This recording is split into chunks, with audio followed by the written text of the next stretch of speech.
Okay, we'll call meeting in order. Please stand. Allegiance to the flag of the United States of America and to the republic for which it stands, one nation, under God, indivisible, with liberty and justice for all.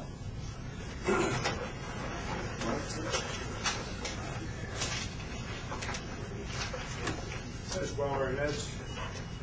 Father in heaven, we are grateful for the many blessings you've bestowed upon us. We are grateful for our diligent and fiscally responsible county employees and elected officials who have helped the county to achieve not only a balanced budget, but a surplus of revenues during the past year. We ask that you help us to foster an atmosphere of cooperation as we work to serve the people of Manistee County. Amen. Mr. Bergstrom? Here. Mr. Hilliard? Here. Mr. Kolchak? Here. Mr. Marshall? Here. Mr. Schmidt? Here. Mr. Schaefer? Absent. Mr. Waitner? Here. Approval of the meeting agenda. Motion to approve the agenda? Okay, we have motion support and questions, comments? All in favor, say aye. Aye. Opposed? Motion carried. Consent agendas. I have just two minor things that I wanted to bring up on that, On the consent agenda? on the consent agenda. Okay.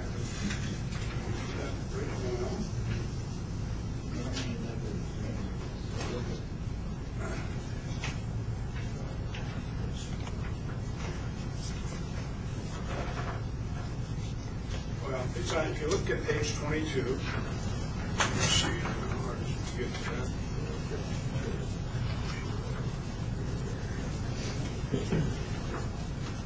These are minor changes, but I think we should make them. Why do you see this slow? Could be replaced. Yours is at least working. Oh, you're not working. No, this, I got that battery, so it doesn't all take it out. You should plug it in.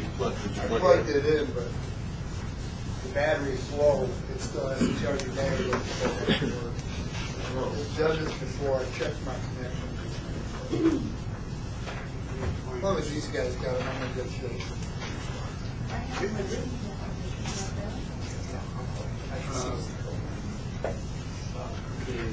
You're looking at page 20, is that what you said? On page 22. It's on the assignment. It is on the assignment, that's correct. And it's minor, but I think we should get it corrected. Down there. Okay, coming up on it.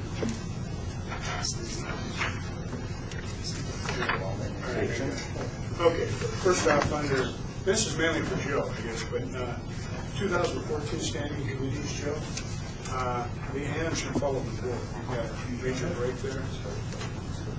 You see Are you that? on page 22? Pardon? What page are you on? Page 22, it's under 2014 standing committees.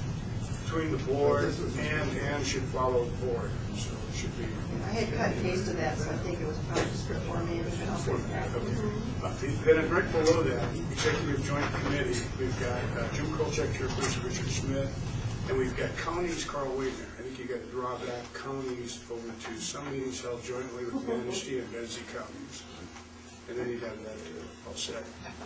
And with those two changes, I'll make a motion to approve the consent agenda. Okay, we have a motion, we have support to approve the consent agenda, minutes of December 17, 2013, after the regular board meeting, minutes of January 2nd, 14th organizational meeting, the minutes of the January 2nd special board meeting, and January 2014 monthly appropriation and fund transfer, which are attached under Appendix A.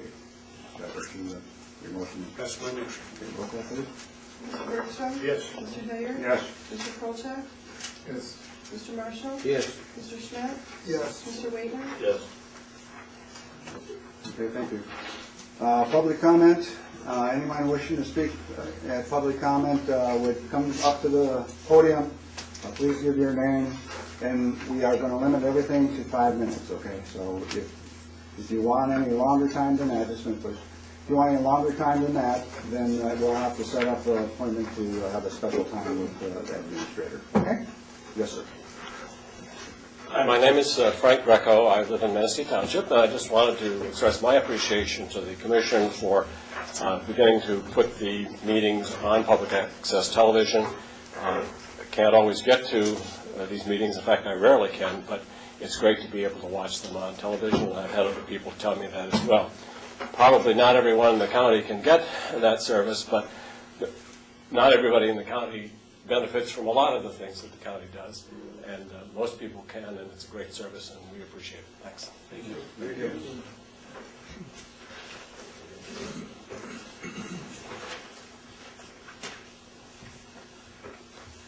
Morning, Mr. Chairman, Commissioners. My name is Phil Badbucker, and I'm from Shronic Township. The only reason why I'm standing here today is to let you know that we have received the FOIA information that we have requested in the past and have not been billed for it. I thank you for that. Also, I would just like to make a comment going through some 775 pages, which our zoning administrator has been diligently working at. We have noticed that there are some documents involved in there that don't even involve Shronic Township, but McGinnis Cromer Drain in some respects, and also we have our questions regarding some of the documents that we have that are not included in those 775 pages. So down the road here, I know I was slated to be on the agenda for today, but I did contact Mr. Kaminsky to let him know that we would probably not be getting involved any further with this until probably your regular meeting in February. So I've asked to be put on that agenda at that time.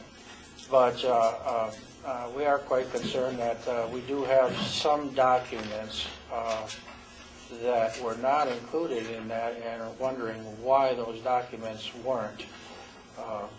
But it remains to be decided whether or not they're relevant or not. We think that they are very relevant. And so it's taken some time for us, too, to go through 775 pages. And, of course, when we got them, they were totally helter-skelter. I mean, one year was in front of the other one and one backwards, and we were just jumbled together. And so it's taken a little bit of time to sort those out, put them in order, and hopefully we're going to be ready to address the county commission coming up here, I believe it's the third Tuesday in February. So with that, I thank you for everything you've done for us so far. And the fact that you have not billed Shronic Township for that FOIA information, because it is quite substantial with the 775 pages that were given to us. Again, we appreciate that, and I'll be seeing you the third Tuesday in February, hopefully. Is this for Ways and Means? No, for the regular county commission meeting.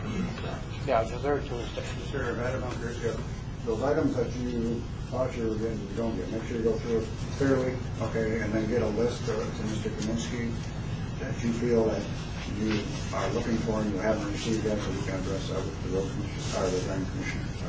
We will do that. Are Thank you you. able to identify what is missing? So far, we have been able to identify a few things, yes. Okay. That's what I think. Yes. Okay, sir. Thank you. Any more public comment?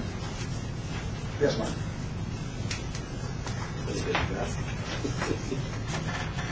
Morning, everybody. Thanks for having me. I'm Mark Solden from the Road Commission. I'll basically just give you a brief status update on things.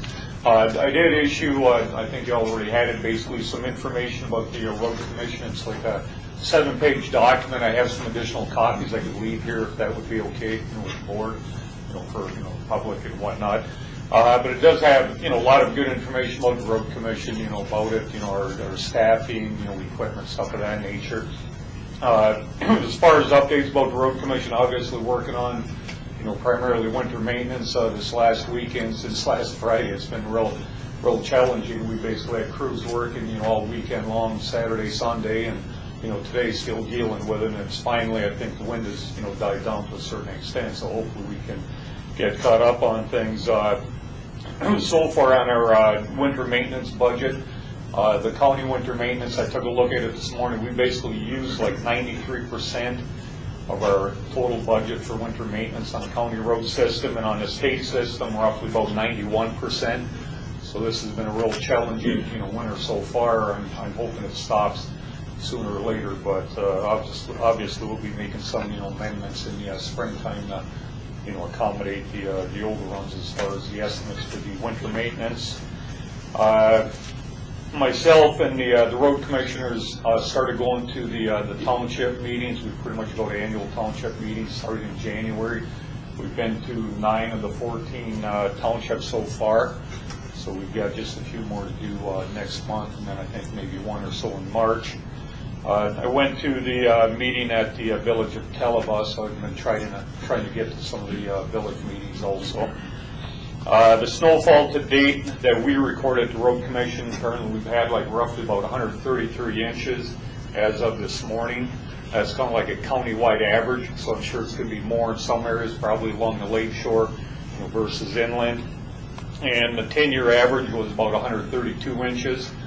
And it looks like we're on our record pace for, I guess, the highest one we had was in 2008, 2009, that winter, which had like 191 inches total, for the county. So, we definitely have enough snow. So, and I can come to your February meeting, give you a little more detailed update if you would like. And I guess if you have any questions, I'm open to anything. So, Any questions? I appreciate your attending the meeting. Sure. Giving us that day. oh, absolutely.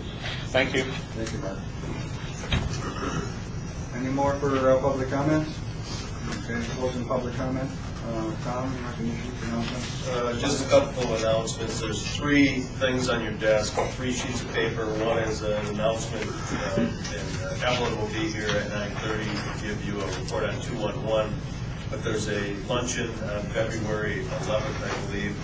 If you are planning on attending that luncheon, but you are invited to, please RSVP by February 5th to the number on that sheet. I think you've probably seen that invitation a couple of different times, but I included your, I think we also included it maybe in the board packet too.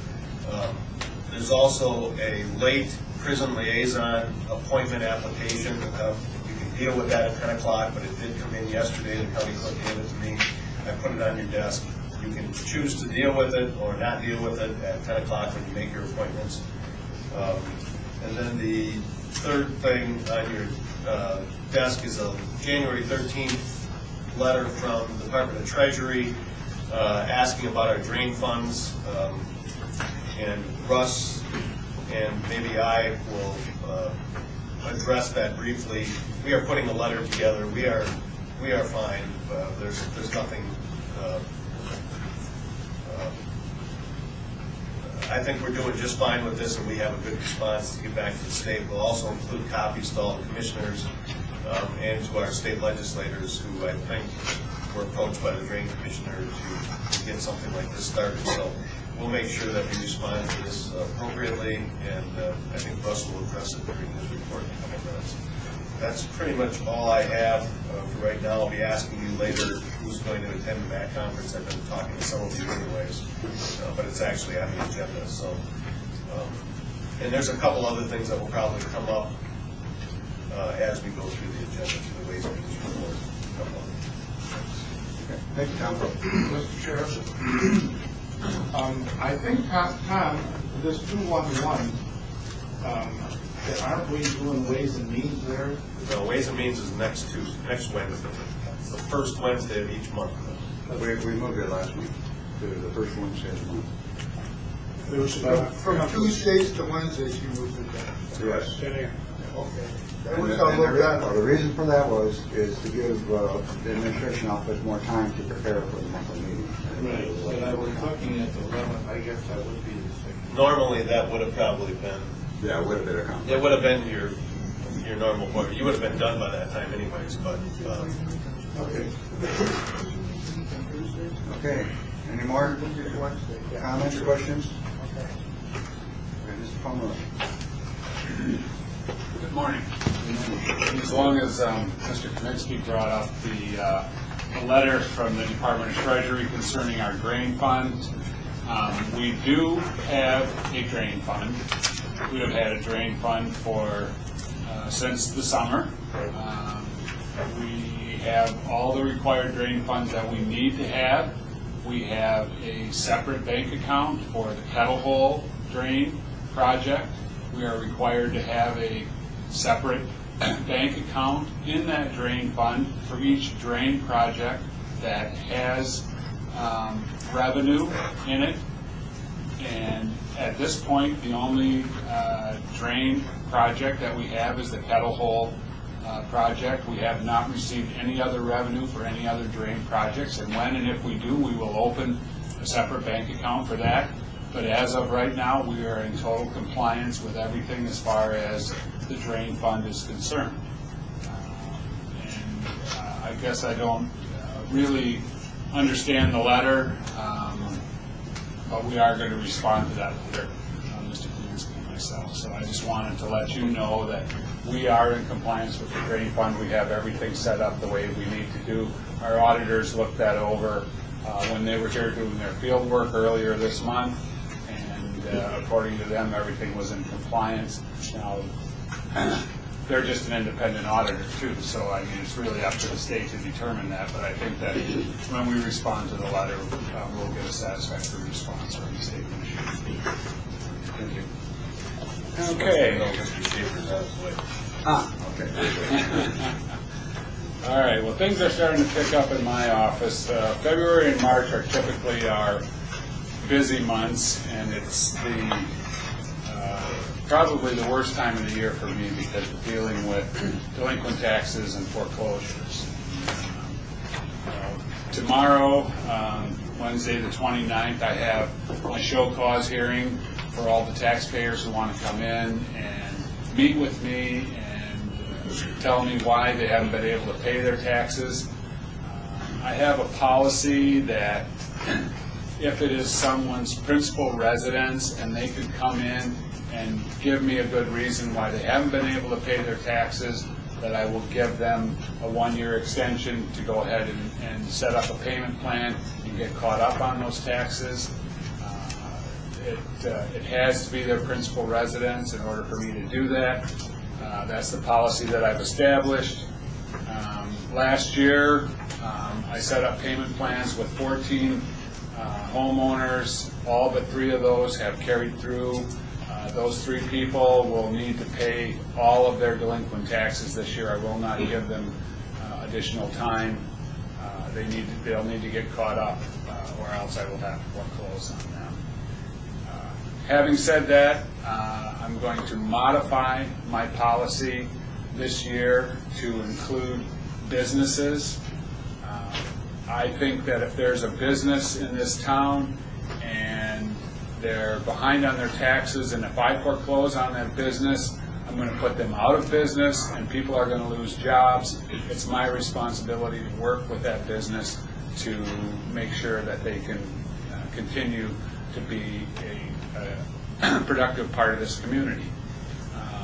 Now, with a business, I will be much more stringent when it comes to them presenting me with a plan that shows that they can get caught up on those taxes, and because if they are in a business that's floundering and there's no way they're going to be able to get caught up, I'm just not going to prolong the misery. But I just feel that it's my responsibility to work with someone if they can indeed get caught up on their taxes and keep a business going and keep people employed and those kind of things. So, the foreclosure hearing is set for February 10th at 2 o'clock. Last year, at the time of the foreclosure hearing, we had 258 parcels that had not been paid. As of this morning, we have 281 parcels with 2011 taxes and earlier. Most of those people will come in and pay. They have until March 31st to come in and pay. Most of them will pay. Some of them will have extensions after tomorrow. but most of them will come in and pay. Last year, I think we foreclosed on 30 parcels, and the year before we foreclosed on 44. So hopefully that trend will keep going and it'll keep going down. And with any luck, we won't foreclose on any, but that's usually not the case. There's always a few stinkers out there, and some of them people aren't willing to pay the taxes, and they would rather give up the property than pay the taxes. We're still working hard on the PRE audits. Last month I gave you the numbers on the denials and the funds collected. Those figures haven't changed yet just because of the step in the process where we're at. We send out the questionnaires that come in with all the documents, we research it, and then we send out the denial letters. We've done that a couple of times. We've made the denials. Now we're in the process of collecting the information again and getting ready to send out denials after we research that information and get it going. And That was 14, isn't it, Wes? right, that's correct. Is that adequate to cover the expenses with the part-time business? Yeah, right now we've collected enough interest to cover that, but there was one very large one in there, and that is being appealed to the tax tribunal, and there's a hearing set up for next month. I will be attending that hearing. We are in very solid ground with that, but you just never know what's going to happen with the tax tribunal, whether they will rule against this or not. And if they rule in favor of the county, then the taxpayer has the ability to go to the Court of Appeals and appeal it even farther. And in this case, that may be the case, because it is a significant amount. So hopefully that will work out for everybody. And then the 2013 audit field work was completed earlier this month. I still need to send them a few documents that I'm working on, and then we should be getting a draft report sometime next month from the auditors. And we will be going over how we finished the year as part of the Ways and Means report later on. Any questions for me? No, we appreciate your flexibility that you have with the taxpayers. It's obviously all within state statutes. Right, yeah. I mean, I do everything I can to work with them. We're not in the business of, foreclosing on property and selling that property.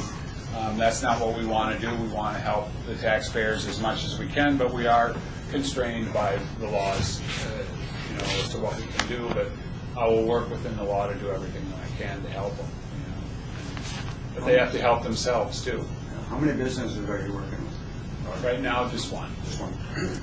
So usually we don't have, businesses. A lot of times a business will have a mortgage on their property, and if there's a mortgage on the property, the bank will usually take care of that. So at this point, I'm just one. Thank you. Okay. Can finance there be done in 5 minutes? Sure. I just wanted, because everyone's up at 10:30 or 9:30 here. I think it could go really quick. Oh, okay.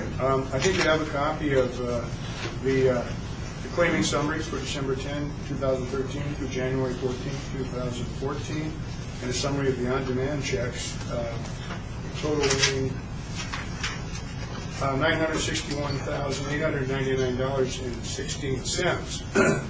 I'll make a motion to approve the claiming summaries for December 10, 2013 through January 14, 2014, and a summary of the on-demand checks in the amount of $961,899.16. Now say Have a motion and a second. Any discussion? Hearing none, roll call, please. Mr. Hilliard? Yes. Mr. Colchak? Yes. Mr. Marshall? yes. Mr. Schmidt? Yes. Mr. Waitner? Yes. Mr. Bergstrom? Yes. Moving on, Ways and Means, I know it's going to take another couple minutes. That's going to be long. Housing review or public safety. Let's go with housing review then. Okay, Carl.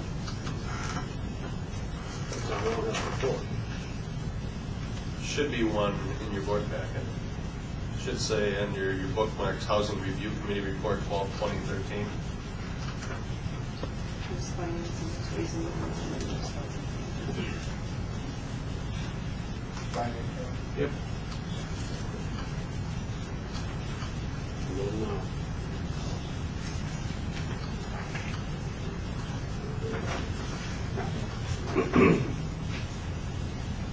The Housing Committee met on December 20th, 2013, 3 p.m. All members were present. I'm sorry, check that. Mr. Hilliard was absent at that one. The item for action was, prior to the meeting, Ms. Nelson provided the board with some copies of bids and specifications of those bids for a project to be located in the village of East Lake. The bid that was accepted was from Form Sanitation and Excavation for $3,500. Ms. Nelson explained that the project is considered to be an emergency project as the family is unable to take shower flush toilets or drain water properly in their home. The request for bid was sent to 5 different companies, with only one company responding to the bid. Ms. Nelson confirmed that MSHDA had, the one bid was acceptable since it was sent to 5 companies. There was a motion in support, so we did actually act on that, so that was the only action item. The committee does have power to act on this. They were given power to act by this board because of the nature of that committee and the projects that are being done, but it might be good to put it in the official record. Okay, then I will actually make that motion that the board approves the $3,500 expenditure for the housing, for the Form Sanitation invoice for $3,500. Okay, motion and support. Any more comments, questions? Roll call, please. Mr. Kolchak? Yes. Mr. Marshall? Yes. Mr. Schmidt? Yes. Mr. Waitman? Yes. Mr. Bergstrom? Yes. Mr. Hilliard? Yes.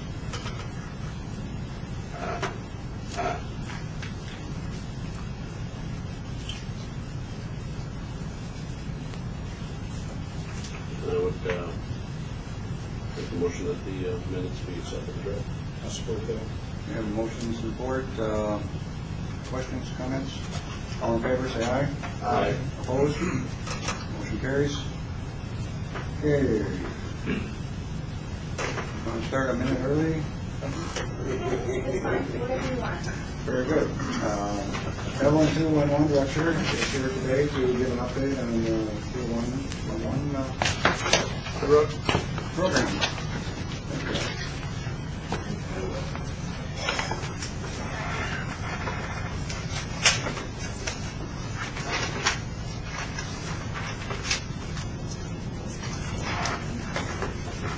Sorry for my lateness, folks, but I had a fire at my house this morning. What kind of news? Good, how are you? I'm thinking I'm a fireman. You did tell me to call, right? Yeah, I didn't have to call anybody. I'm a professional.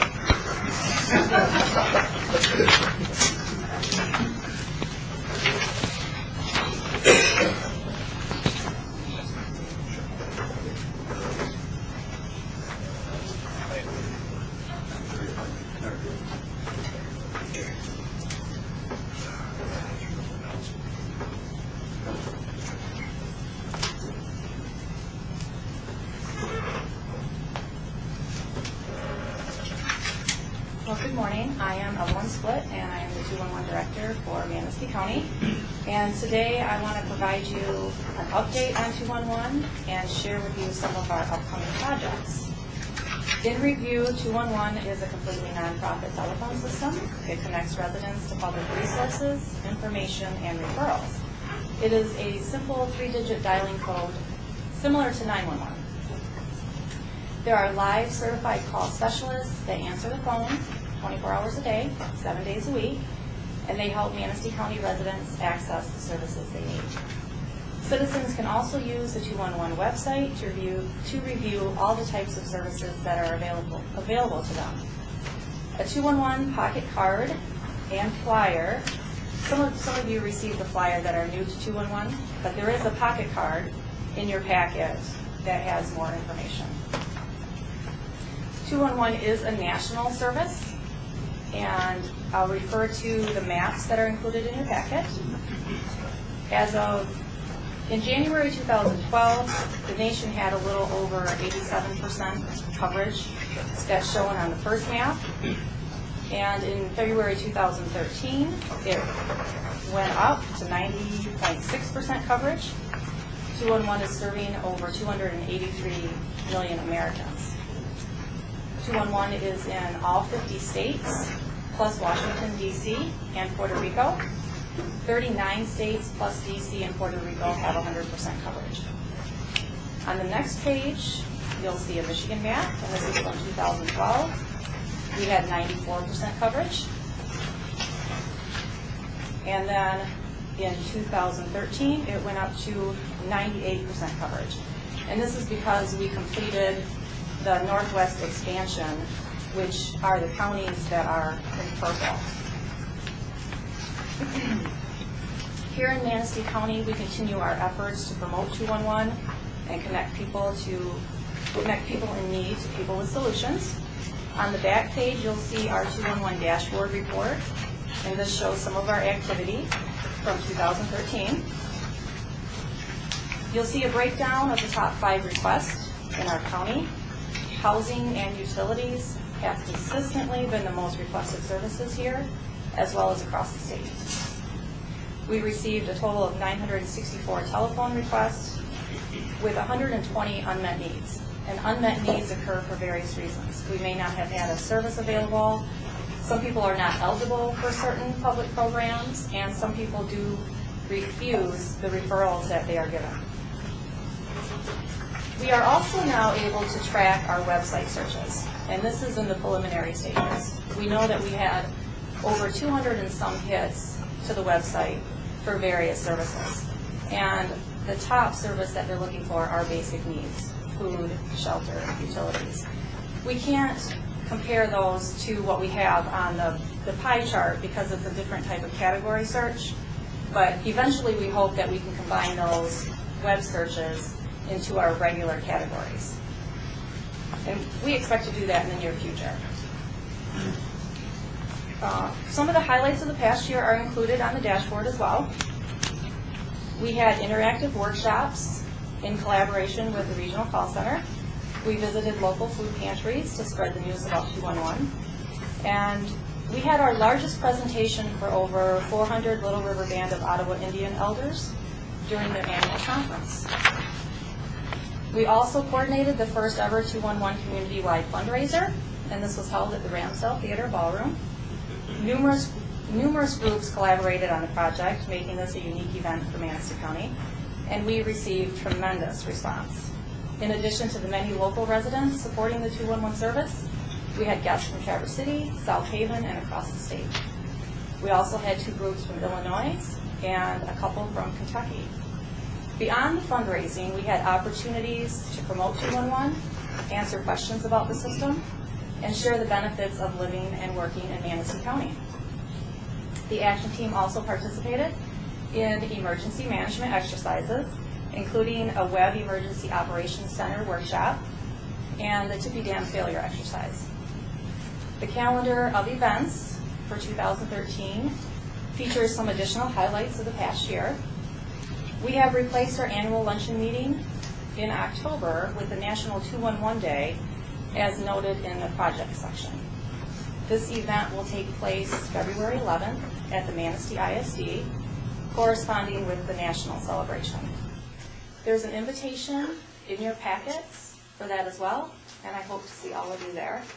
I know some of you have already RSVP'd, and I appreciate that. The workshops have been a very popular way for our agencies to learn more about the benefits of 211. It's an interactive program with a live connection to the 211 website. We collaborate with the call center to facilitate these meetings. We keep them very small and informal so everyone can get their questions asked. We would like to coordinate a special 211 workshop for the county commissioners if there's an opportunity to do so. We make it convenient.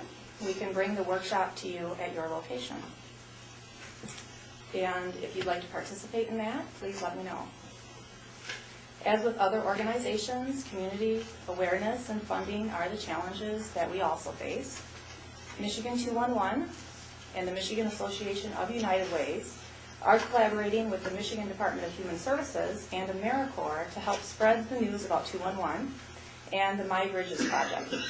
An AmeriCorps worker has been assigned to every county for 1 year to tackle the job of enrolling clients into the My Bridges program. And along with that, they're also promoting the use of 211 and how to use 211. Our budget remains stable. It's approximately $35,000 a year, and that equals out to about $1.40 per resident annually. It remains on the local level until state and federal officials can sustain the system through a bill, is what we're looking for. We have one part-time employee, and our action team is completely volunteer. It's made up of various community leaders. And we work hard to keep our budget lean and on track. Our program, of course, has the capacity to touch 25,000 residents.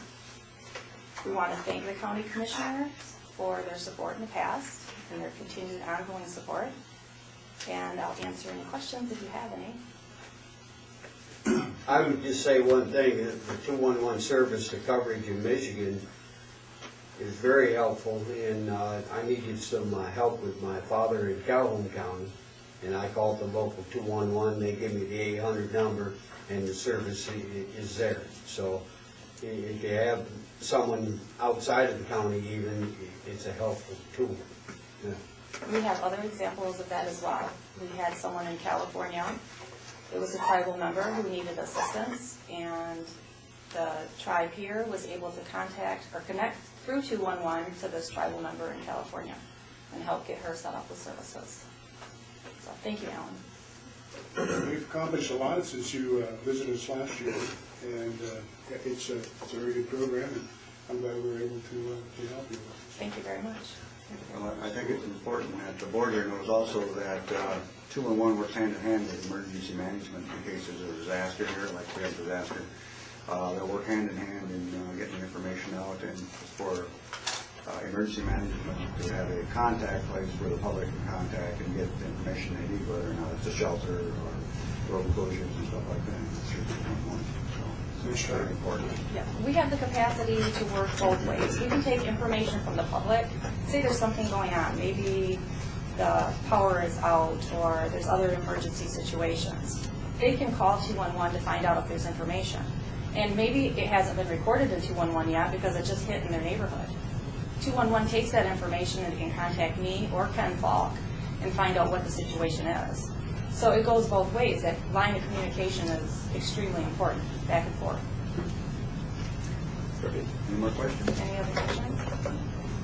Thank you. very much,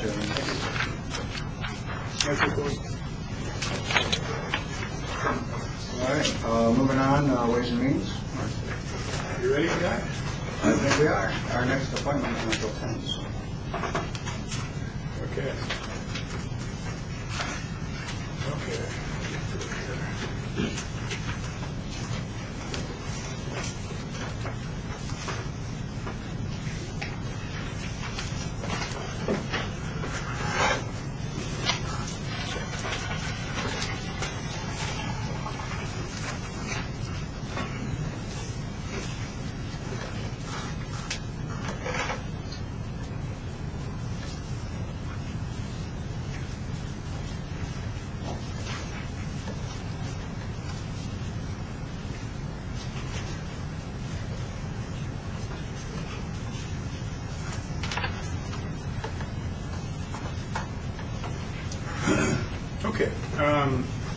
The first action item is Mr. Kolchak recommended renewing the room use agreement between Manistee County and Open Door Assessments, LLC, for the 2014 calendar year, and that Don Stefanski be allowed to use the Commissioner's Room for the provision of alcohol highway safety education and victim impact panel program that is offered in Manistee County, and that the Chair be authorized to sign the room use agreement. No alternative recommendations proposed. And Tom may have some comments on this, but basically, this is a course, educationally based, a prevention program that's usually attended by first offense drinking or drug impaired drivers. And I think, as most of us know, that this has been a program that's been held here in this actual room for several years without any incidents. They do have liability insurance, and they also have additional insurance, which I don't remember what it is, but it does protect us. What is the other insurance they have besides general liability? Premise liability. Premise liability. Premise liability, yeah. Okay. All right. So, in a sense, we're covered in case there is an incident. There haven't been any incidents. It's a valuable program. It's made a difference, and we provided support for it in the past. And with that, I'll make a motion to basically, let's see here, renew the room use agreement between Manistee County Open Door Assessments, LLC, for the 2014 calendar year, and that Don Stefanski be allowed to use the Commissioner's Room for the provision of alcohol highway safety education victim impact panel program that is offered in Manistee County, and that the chair be authorized to sign the room use agreement. Support. Okay, we have a motion to support. Comments, questions? If not, all in favor? Aye. Roll call. Okay, roll call, please. Mr. Marshall? Yes. Mr. Schmidt? Yes. Mr. Schaefer? Yes. Mr. Waitman? Yes. Mr. Bergstrom? Yes. Mr. Hilliard? Yes. Mr. Kolchak? Yes. The next action item then is consideration of the FY 2014-15 budget calendar, and it's Appendix B in your packet. Mr. Kolchak recommended accepting the FY 2014-15 budget calendar as presented. An alternative recommendation is proposed. I will also make that motion at this point in time to recommend accepting FY 2014-2015 budget calendar. We'll make a few comments. It has been expedited, I guess. It started a month and a half earlier than normal, and the main reason is to be able to wrap it up in August instead of September, which provides a little bit of leeway in case it requires additional discussion. The other is that per the recommendations or requests of other members of the board of commissioners, we are varying the process. The Ways and Means Committee in the past has reviewed all the budget requests and then recommended on to the full board. There was a significant interest among the board members to be participating directly in that process. And one of the reasons is that we were almost replicating exactly what happened in Ways and Means in the board meetings. In other words, there was significant discussion, and that discussion should occur. So the process has been changed, and those budget review meetings will be the full board now instead of just the Ways and Means Committee. So. You made a motion? Yeah. Okay. I made a motion. I think I got to support that. I'll support that. I didn't say anything to it. Okay. Any more discussion? All in favor? Aye. Opposed? Motion carries.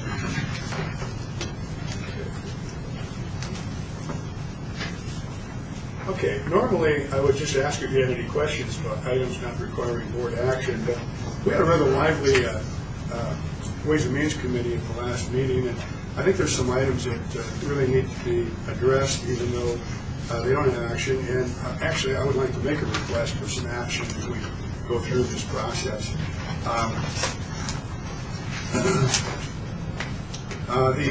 The issue is the letter, basically, that Mr. Kaminsky sent to the Drain Commissioner, and that's Appendix D in your packet. And then Mr. Smith's response to Stronach Township's FOIA request, and that's Appendix E. The first issue item that Mr. Kaminsky addressed in his letter, which I think was well done, considered the fact that the County Board of Commissioners had voted to waive any fees for this particular FOIA. Mr. Smith, Drain Commissioner, stated that he was not in agreement with waiving the fee. Mr. Kaminsky explained that he didn't feel there was any real cost to the Drain Commissioner's budget, since he is paid a salary regardless of the amount of hours he works, and the photocopy machines and paper are paid from the General Services and Contingency Fund. So there really isn't a direct expense incurred by the Drain Commission drain commissioner, I should say, in the drain commissioner's office. With that, Mr. Ford, who was in attendance, Mr. Stone. I had to think about that. Thank you. He didn't say Dodge. Mr. Stone recommended that the drain commissioner submit a request for payment, and that he release that FOIA information immediately to Stony Township. It's been waiting a significant amount of time after a second extension to get that information. And I don't know that that's been submitted. Has that been submitted yet? Have you received any request for reimbursement from Mr. Smith? No. Okay. And that was a budget amendment request, is what he was supposed to submit based on Mr. Stone's recommendation. The next item that was addressed in Mr. Kaminsky's letter dealt with the Kettle Home drain invoice from the Manistee County Road Commission. Significant discussion developed regarding that. Mr. Stone explained that M55 is a military road which has a larger right-of-way. Mr. Carson, our planner, was going to address that, and I don't know if he's got an update in terms of the type of roadway that... Actually, I think he probably can explain. He did provide me with a map.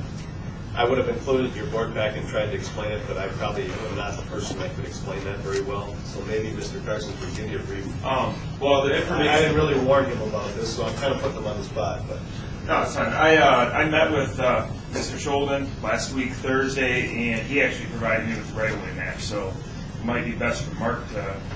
I can explain it. Kettle Hole Road is a 200-foot right-of-way. Or not Kettle Hole, excuse me. M55 is a 200-foot right-of-way, and Kettle Hole is a 66-foot, 33 from the center line. So, I don't know if Mark wants to expand on that or not. I guess I can bring a map with me. Basically, MDOT, they have right-of-way maps, basically shows all the state highways in the county, pretty much in the state. And when Rob did stop by my office, I gave him a copy of that. And I'm trying to think, I can't recollect if it was 100-foot total or 200-foot. It was 200-foot on M55. I've got the map and I forwarded it. 200-foot on each side, or 200-foot total? 100-foot from the center line. Right, typically 100-foot from center line, and I don't think that's what this map had shown. And Kettle Hole, which is considered it's a section line road with basically 66 foot would be typical on Kettle Hole Road itself. the reason this was brought up, just for the rest of the board's information, is there's I have authority, as you can see, we paid all the bills. I mean, you approve the finance report, and when you approve the finance report each month, those bills have already been paid. But the board, a long time ago, as county controller, gave me the authority to pay bills as we process them every 2 weeks. Unless I find a bill in there that I question or am not quite sure about. That very seldom happens. However, the drain commissioner has provided to me twice now about a $6,500, roughly a $6,500 invoice from the road commission for maintenance on the Kettle Hole drain. This is in addition to the assessment district and the culvert that was put in. So once the culvert was put in, there was work done, from my understanding, on the Kettle Hole drain, clearing trees. I think that's what it was, correct? I held that bill up pending further discussion by the committee, and that's when this discussion about whether this is the road commission's responsibility or the county's responsibility, or the assessment district's responsibility came up.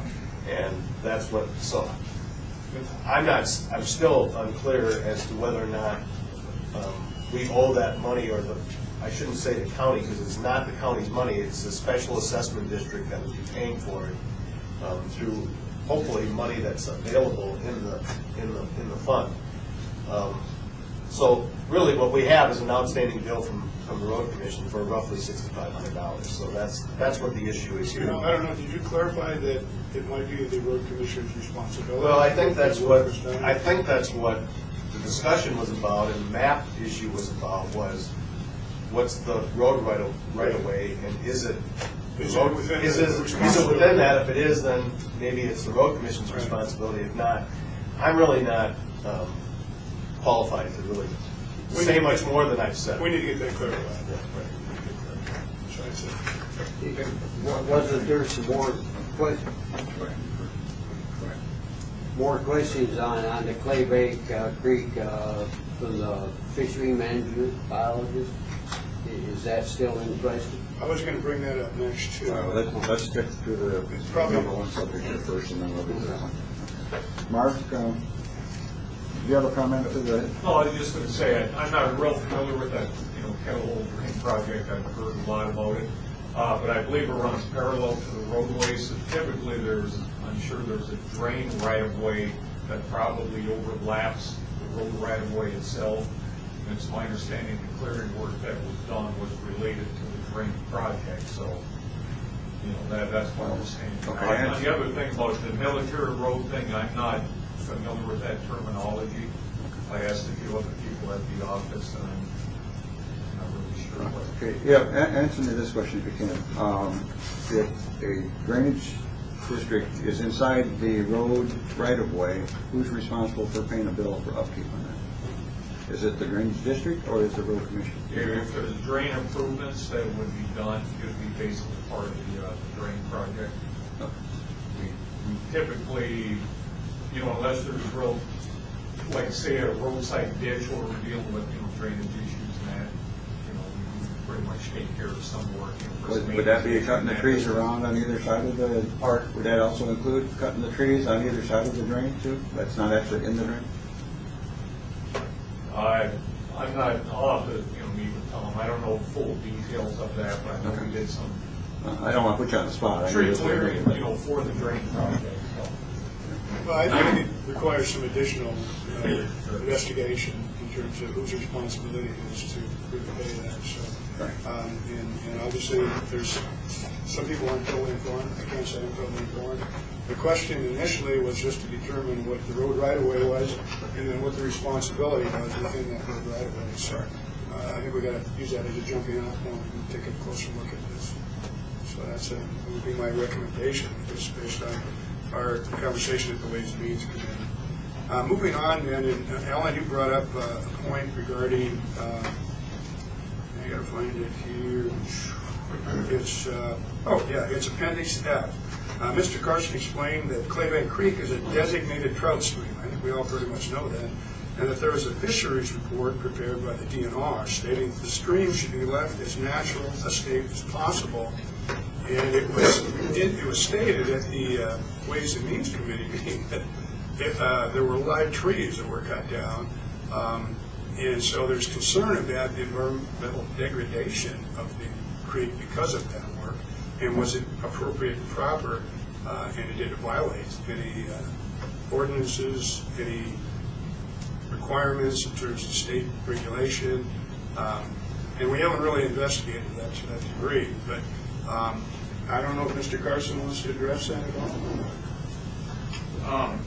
Well, I provided the fisheries report that was put together by Mark Sinello, fisheries biologist for DNR for our region. I think the report was compiled in 2011. I believe about the time that the drainage district was being established under Mark DiBenedetto. The report itself explains exactly what Ms. Bertram had just stated, that it should be left in as natural a state as possible. That's the stance of the DNR Fisheries Division at this point in time. I'm not aware if it does violate any type of DEQ law, if you are maintaining the upper reaches of Claybank Creek as a county drain. That would be a question probably for the permitting agent, Barry Peterman, out of the Cadillac office. I think we should follow up on that too and examine that. So I think the question would probably be, in order to do that maintenance, was there a permit required? A permit was issued, or was it not that? well, are you limited in what you can do, even if you have a permit? Well, if there's a permit, the permit would say what you do. So it would say, like, don't remove any live trees or anything like that. I don't know, but yeah, I think we need to research that a little bit. Depends on the designation. Because on Betsy River, you can't do anything because 100 feet from the shore, you can't cut grass. So it depends on what the designation of that trout stream is. There's different categories. Yes, yes. The Betsy River, you can't touch it along the bank. Federal stream, that's what they call it. Okay, all right, well, I think it bears a little more investigation. All right, moving on then. The next item was that the committee directed Mr. Kaminsky to begin looking for an attorney for the county that could address drain commission issues, that's familiar with drain code. And at this point in time, I think we've had several issues pop up with the kettle hole, and now the McGinnis-Cromer is generating local concerns too. I have no idea how necessary that drain is or what the impact will be. But I think we have now been through enough that we need some professional assistance in terms of making decisions on various things and understanding what we're dealing with. So I'm going to make a motion to empower Mr. Kaminsky to go ahead and identify an attorney who has knowledge and experience with drain commission, drain code activities, and to set up a retainer of $5,000 to draw upon for that attorney. And I believe we have a legal fees fund. Is that not correct? Yes. That would be my motion. You have a motion, do I have support? I'll second it. Okay. Questions, comments? I did contact Eric Williams. Some of you may recognize Mr. Williams' name from the assistance he's given us on the issues surrounding the sewer line from M55 to the casino. He has provided us with, some legal expertise and helped us over the past several months. With our limited involvement with that, it's mostly a township tribal issue. But the city's also involved, we're involved because we have an interest in it, and thought maybe he could provide us help. I would not consider him an absolute expert in the field of drain law, but I do have a lot of confidence in him. He has helped us tremendously with that issue. I've talked to him, and I think he can provide us with some legal counsel, and really take that burden off the prosecutor to some extent. I've talked to him. His fees are reasonable. I think he charges us about $200 an hour, which sounds high, but that's really kind of a going rate for attorneys. And we can use him. I'm not exactly sure where we start, because I think a lot of the kettle hole stuff is kind of behind us, at least up to certain points of it. But when you start asking some of the questions that you're asking here, I mean, you're beyond anything I can help you with, and the prosecutor is difficult to pin down. He's got other duties, and so I would suggest that we start with Mr. Williams, at least have someone that we can go to, and perhaps we need to have a phone conference or actually a sit-down meeting with him where a lot of these issues can be discussed. Bring him here for a couple hours and see where it goes. Maybe meet with the Ways and Means Committee. That would probably be my first request. With the Drain Commissioner present, with the planner, maybe even the prosecutor present, county treasurer, everyone that's been involved in this process. I think Mark's got a couple of questions already lined up for him here, sounds like. Well, I believe that'd be appropriate because there's some actions that I'm not even real sure if we had jurisdiction over, because we don't know. The FOIA Act, vote that we did as commissioners, I'm not, if I have read Ford Stone's letter right, I'm not so real sure we even had the authority or the Drain Commission at that level. And see, that's an issue that's over with, though. But for future, I guess. But yeah, and that's what I'm getting at. For lack of knowledge, I think we need some help. And if we have jurisdiction, we'll have that help. And if we don't have the jurisdiction, at least we will know it. it just is very difficult for me, Russ, Rob, the drain commissioner, who really has his own legal counsel, to deal with these issues. We just don't have the expertise in this area, and I think we need someone other, going to the prosecutor, in his defense, is just very difficult to get an appointment with him, to talk about these issues, for him to do the research necessary, and to get him to regular meetings and be available. And I really think he needs some outside legal counsel, so that when you ask these questions, I have somewhere to go, because I can't answer these. Well, and I don't think we as kind of commissioners are anywhere near that knowledgeable either. The drain code is a very lengthy, complex code, and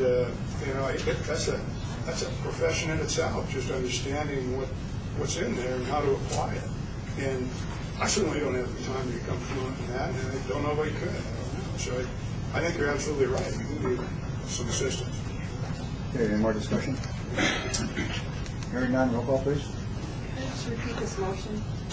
Oh, the motion would be to empower our administrator to enter into a retainer with an attorney with experience with drain commission issues and the drain code, and to set up a fund of $5,000, probably taken out of the legal fees account, to provide the funds to pay the attorney.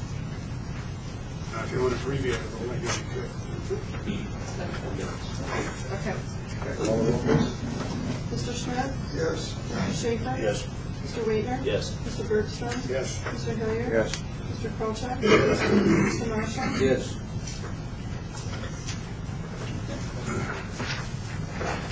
Okay, and this last item, it was a little embarrassing to me. I don't know about the rest of you, but, and this also is in Mr. Kaminsky's letter. The committee next discussed the large public notice, which was published in Manistee News Advocate on January 10, 2014. Public notice was for a meeting regarding the McGinnis-Cromer drain that was held on Thursday, January 16. No county commissioners had been informed of this meeting or kept up to date on the process, yet the notice really indicated that we'd set this meeting up, and we didn't have any participation in it. And that bothers me. I had people call me and say, how come you weren't at that meeting? And I said, we didn't set it up. It wasn't our meeting. And I haven't seen any kind of public retraction from the drain commissioner on that or anything. And it was an inappropriate use, implying that the county commissioners were involved in setting that up, which is inaccurate. I will tell you that I was aware that the meeting was going to take place because I was at the same Manistee Township meeting that Mr. Smith was at, but as far as having any knowledge or input on what the content of the meeting was, I just knew that it was going to be taking place. I think I can provide you with a little background on that. The drain commissioner can correct me if I'm wrong on this, but about a year and a half ago, prior to this board being elected, the Ways and Means Committee met with the previous drain commissioner and on the McGinnis-Cromer drain issue. There was a large flooding near that drain back when we had a storm.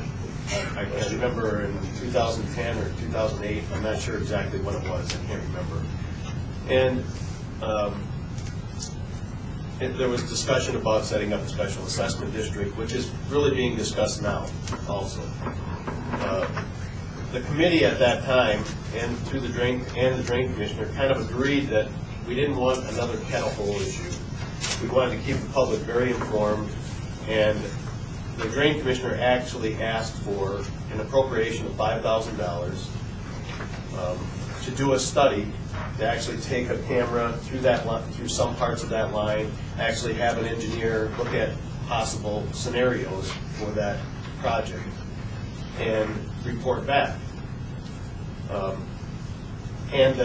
And if you look at the motion, that $5,000 was to be added to the special assessment district as an expense to that district if there ever was a special assessment district set up and there were repairs done.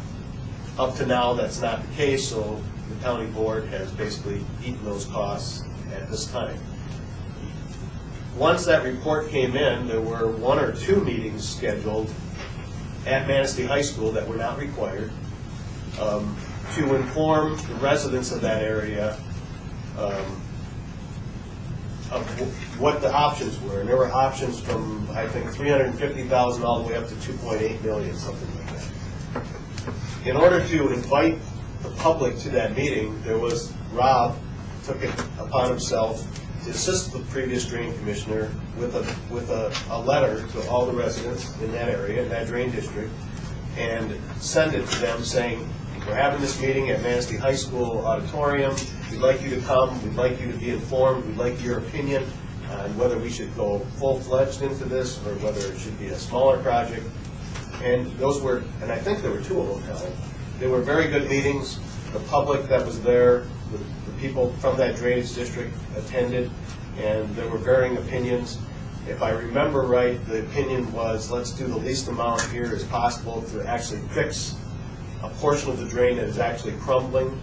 Probably won't solve the flooding problem, but we won't be spending $3 million either. I think what the drain commissioner did recently is basically take that letter and put that letter in the paper almost word for word with just changing the dates. And that's where the confusion came out, because it talks about the county commissioner being at that meeting, which they were at the high school. And so that's where the confusion is. And that's the only explanation. Rob, am I fairly accurate? You're accurate. So that's why you were mentioned in that, which I don't think you should have been. Or if you were, I believe the drain commissioner should have come to the Ways and Means Committee and say, I'm trying to schedule this meeting. We'd really like your participation. That's where the communication came down. And I want to be perfectly clear on this too, in that I applaud the drain commissioner on setting that up, because I think we need more public input on these drainage issues. I think they should build more into the drain code personally. But I think he needed to, if he's going to use not our direct names, but the general title of county commissioner there, he needs to ask us before he does it. And if he'd asked me, I would have helped him. And that past committee was with the Ways and Means Committee, and then it just wasn't identified like an organizational meeting that committee still exists or did exist or anything? Well, it wasn't really a special committee. It was the Ways and Means Committee said, we'll participate with you, Drain Commissioner, on this issue, and actually attended the meetings. There was Jim Kolchik, Dwayne Anderson, and I was on the planning committee at the time when Rob did this. yeah, I'm not sure. And I kind of recommended that. Oh, it was Irv Kowalski.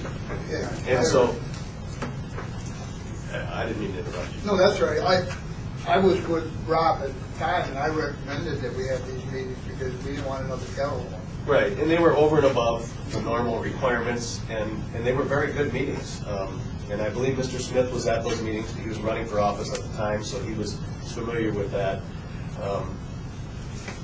Not as a drain commissioner, but as a citizen at the time. And it's just, you know, when this meeting was set up, he basically took the same ad and put it in the paper, or the same letter, basically, and put it in the paper, and that's where the confusion is. Any more discussion? I have just one more issue, and we'll see it on you. This was covered again in the Ways and Means Committee. And that is, finally, the committee reminded Mr. Smith that in March 2013, Mr. Carson offered his assistance in identifying and analyzing the county drain infrastructure, which is the next step in organizing the drainage districts into a usable format.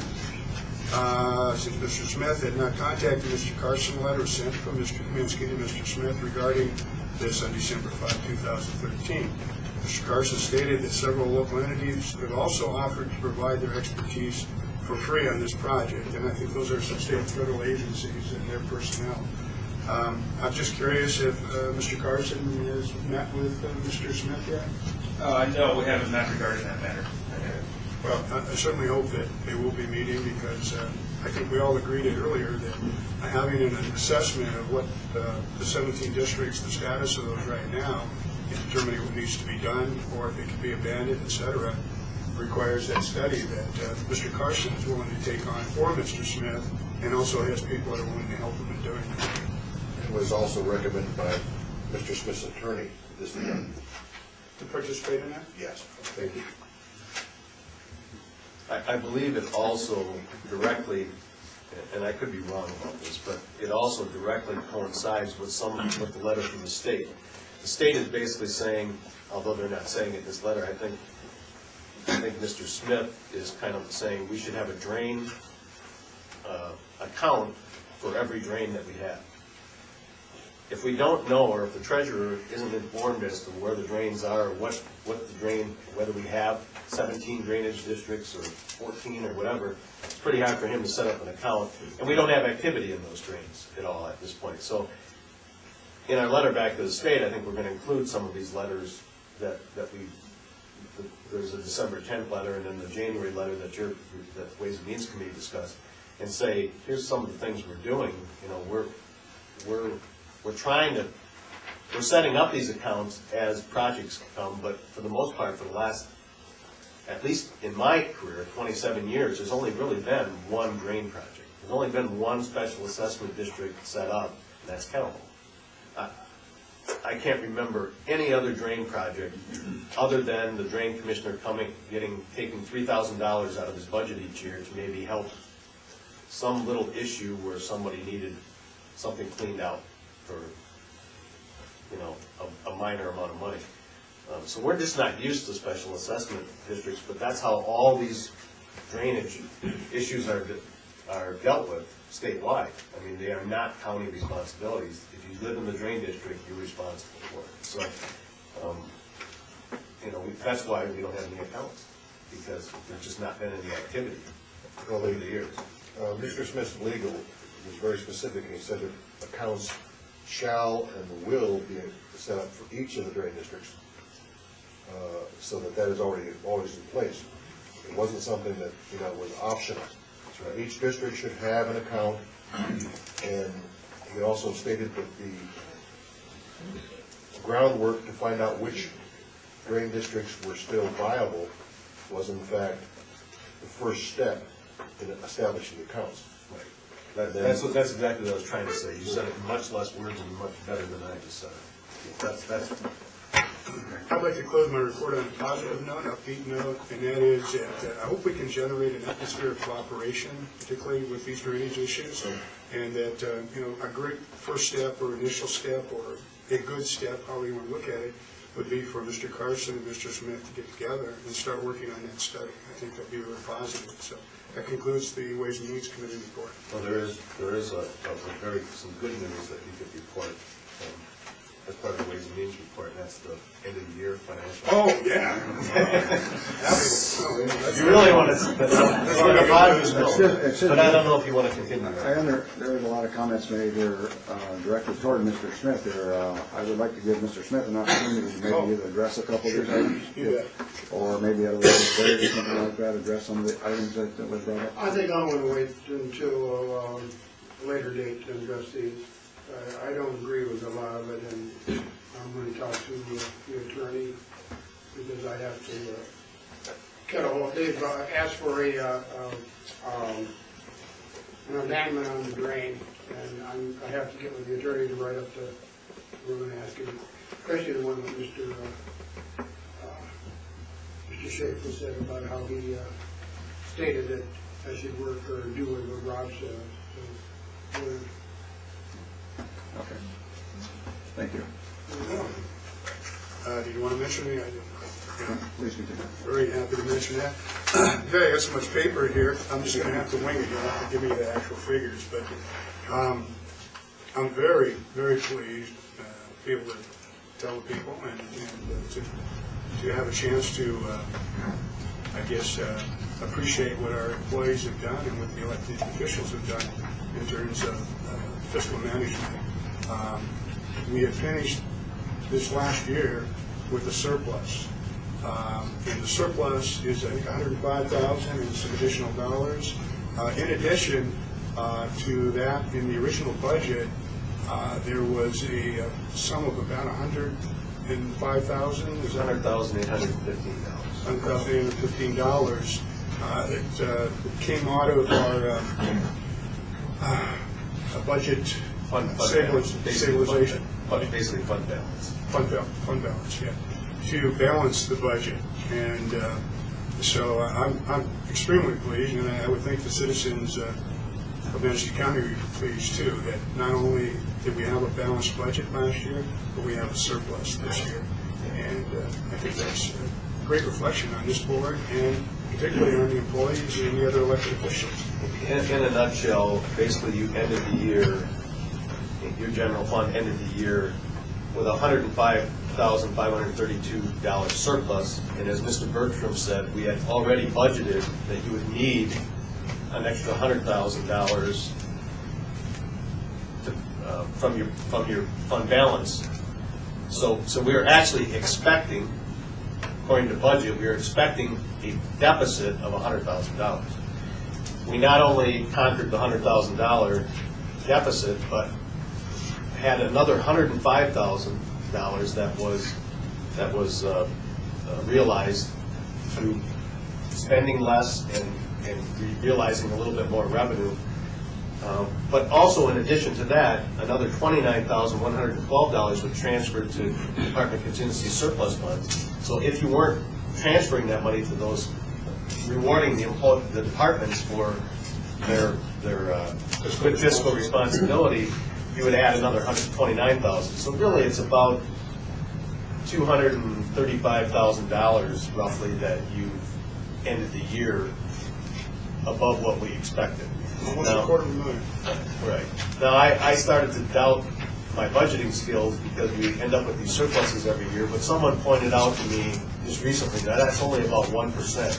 And if we can be within 1% of our budget each year, that's pretty good.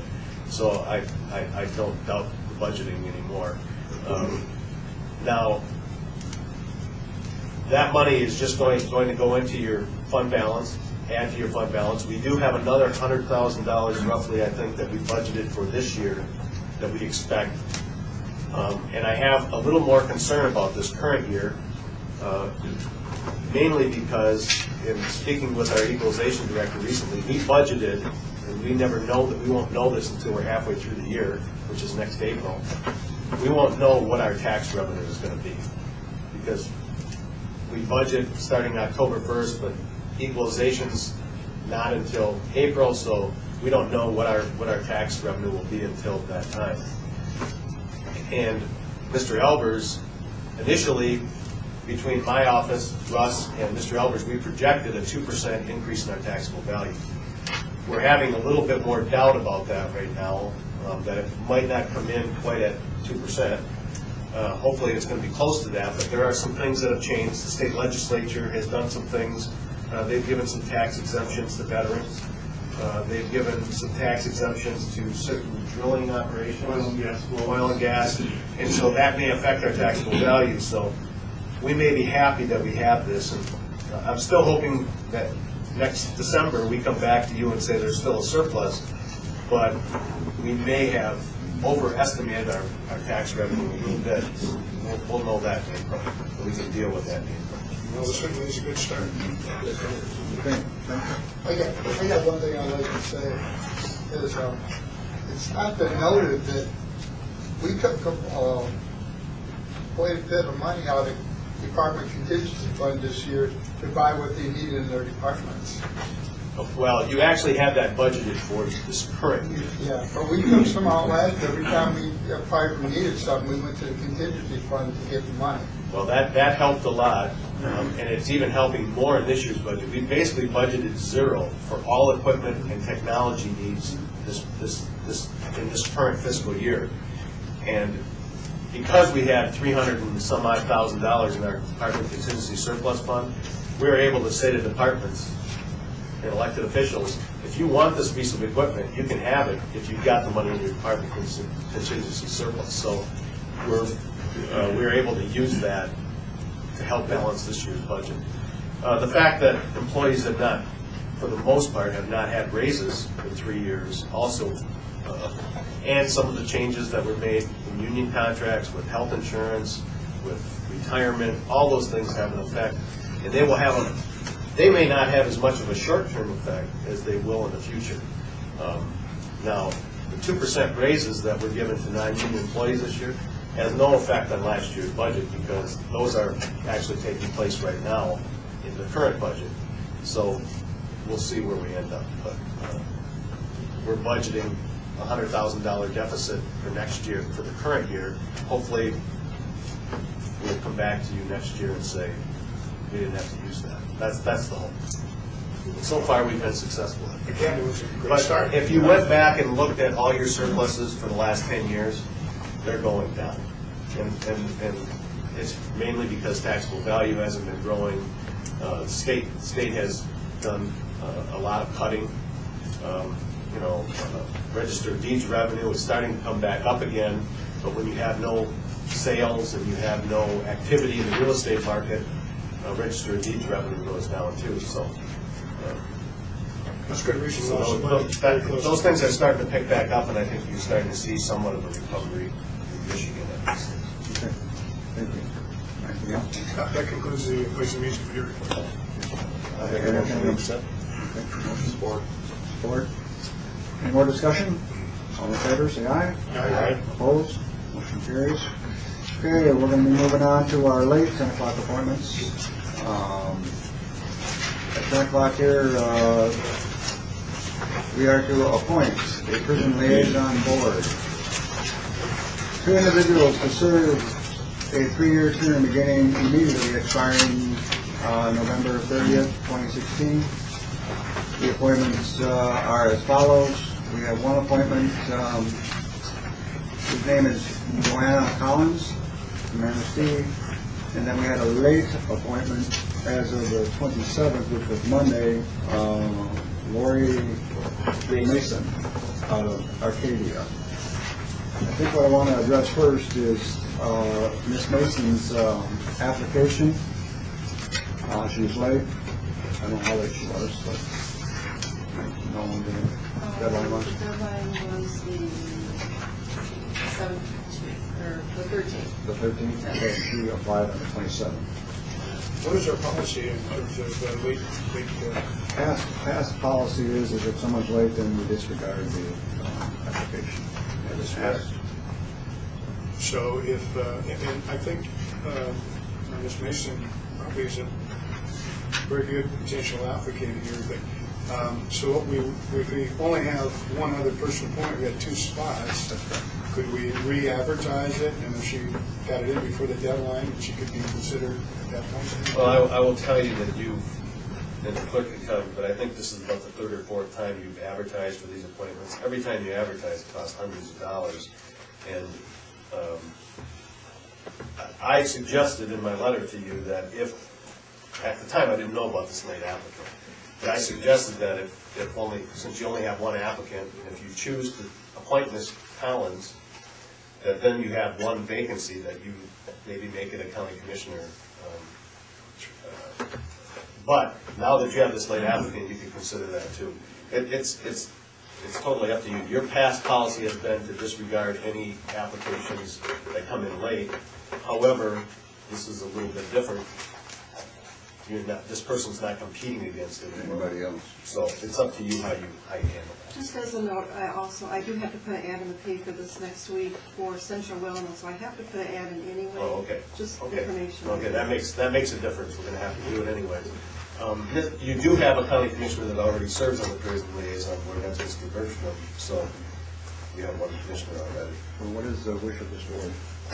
Actually, I'd like to be consistent with if an applicant's late, in essence, they wouldn't apply at this board meeting. But what I would ask is if this application would be, in essence, good for next month. It's already in, or does it have to be reapplied once it's in the paper again? No, we can. I would say that we would accept this application for the next term, or for the next meeting. Is Ms. Mason in the? For consistency, we need to disregard the application for this appointment, for this particular appointment. And I echo Mr. Marshall's comments that it needs to be agreed upon that will just move forward with the application for the next posting. Agreed? Very good. I agree that just for this board's knowledge, we were short one person on the prison liaison before. We've had one open for a few years now. So just so you know that they're not jumping at getting on this. How many members on that board are there? Are there I believe there's three. There's three that was appointed by this board. but That's correct. There's 10 or 12 Yeah, people. there's quite a Yeah, I few. was gonna say it's at least 6. No, there's more than that, yeah. Cheryl. I've never seen more than 6 in a meeting, so.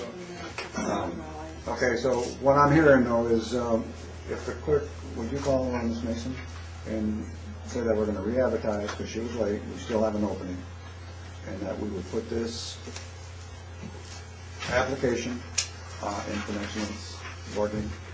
I'm going If to she's still willing to courtesy do call that. to that individual, just say, are you interested in resubmitting? Correct. Okay, that's the consensus. Do you want me to ask her to resubmit, or do you want me to tell her that we're gonna use it for next month? I think we Just roll it over. I think you still should have conversations. Okay, with that, we have one application for the prison liaison board. You might have Collins. Is Ms. Collins in? Yes. Would you like to speak at this time? Well, I think you have a copy of my application and my resume. I've been a longtime resident of Manistee County. I've worked with a lot of the agencies that are represented in the county. I'm a retired employee of what is now known as Central Wellness, and used to be known as Manistee Benzie Community Mental Health. Since I retired, I've been taking on a lot more volunteer roles in the community, and I'd be happy to serve as a volunteer on the Prison Liaison Board. I think that there can be mutual benefits for the community and for the prison by having its presence here, and I would like to further that objective. If you have any questions about my background or resume, let me know. Thank you for your interest. Thank you. At this point, I will, I'll make a motion to appoint Joanna Collins to that prison liaison. Go ahead. I'll support. I have a motion support to appoint Joanna Collins to the prison liaison board. Any more discussion? Roll call, please. Mr. Schaefer? Yes. Mr. Weaver? Yes. Mr. Bergstrom? Yes. Mr. Hilliard? Yes. Mr. Colchak? Yes. Mr. Marshall? Yes. Mr. Schmidt? Yes. Congratulations. What's my next step? Find out where the prison is. The next up, we'll go with I'll send your name and information to the prison liaison person that I have contact with, and then we'll let know what it's going to Yeah, that's what will happen. They meet quarterly, so it's.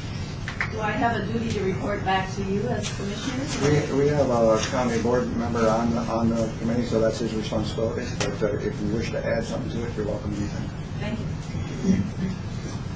Any more discussion? At this time, Mr. Ed Singh is here. Good morning. Good morning.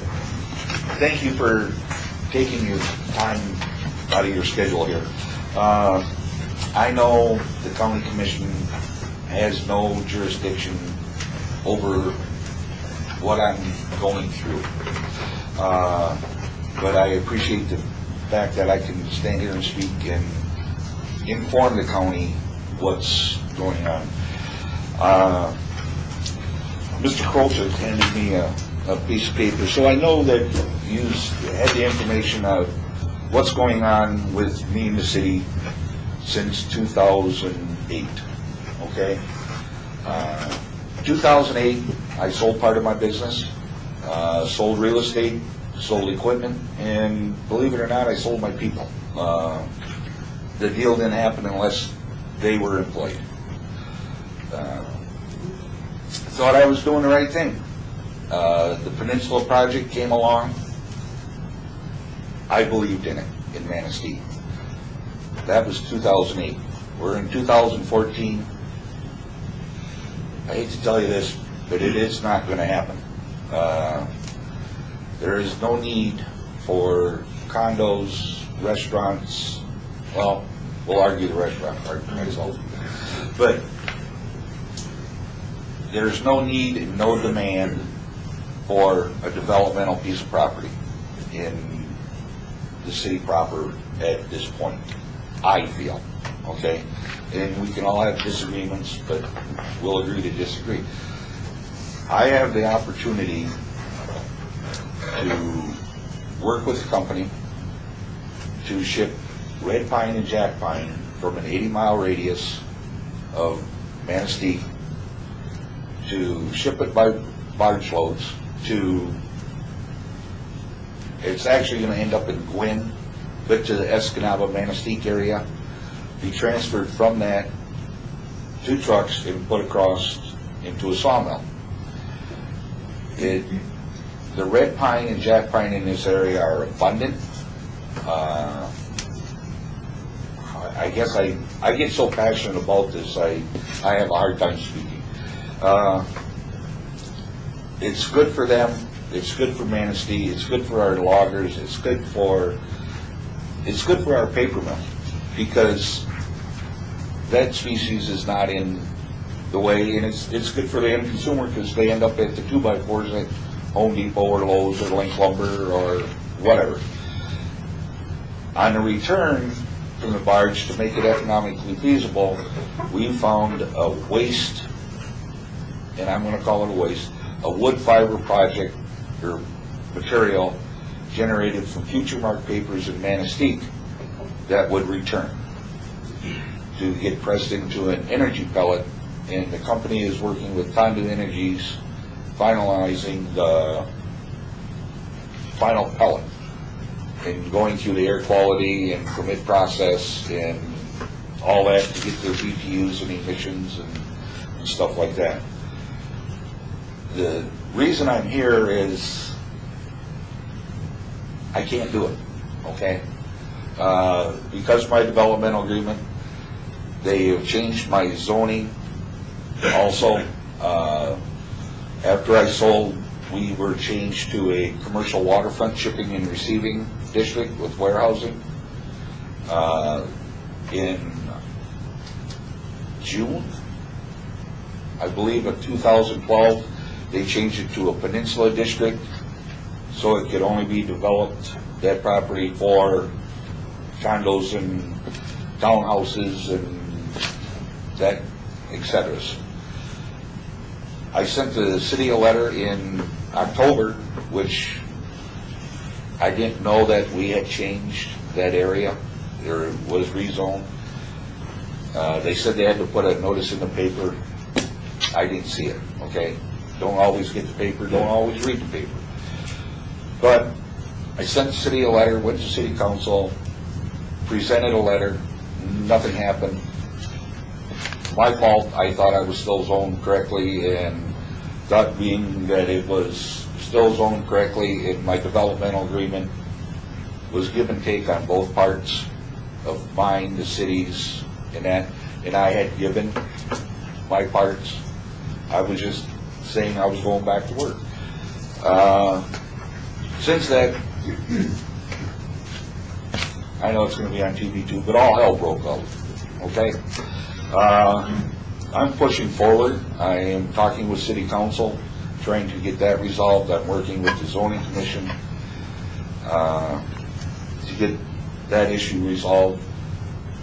I'm working with other companies. I'm talking with other companies for the opportunity to be able to provide, as you already, Mr. Blank has presented to you, be able to have the ability to help supply material. And not all is material, but I would really try. Manistee Lake has some problems. If you have talked with the DNR or done work on the lake like I have over the years, you cannot dredge Manistee Lake. There's four current docks in Manistee. The Tondu PCA dock, Reith Riley, Morton Salt, and myself.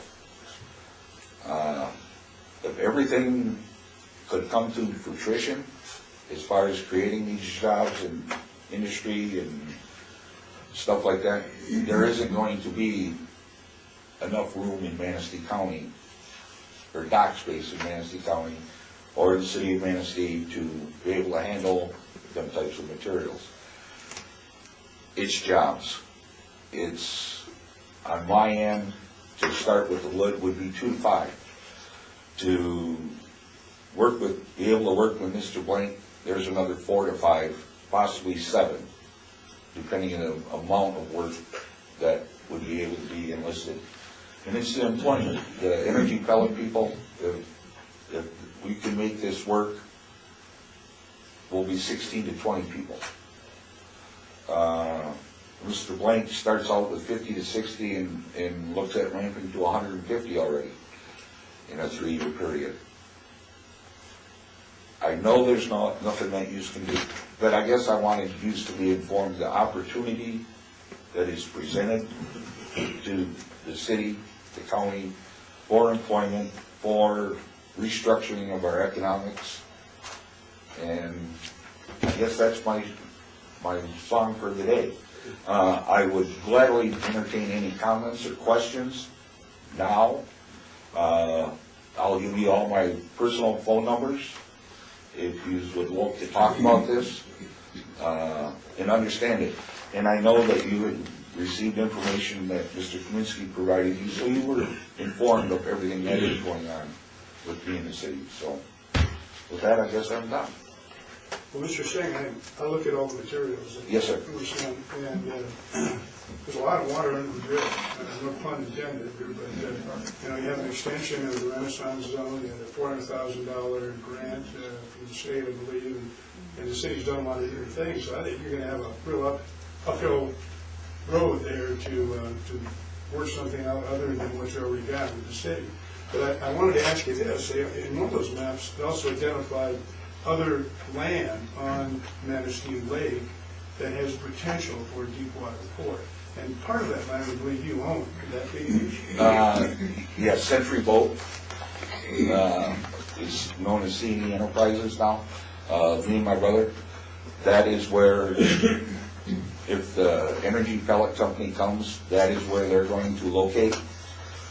So that you could load the timber on at that location, unload the waste product? No, sir, there's not enough room, and we have a water issue there also. To be able to ship wood, you need about 1,000 feet of frontage, or you're going to pick material up and move it to get it to the barge.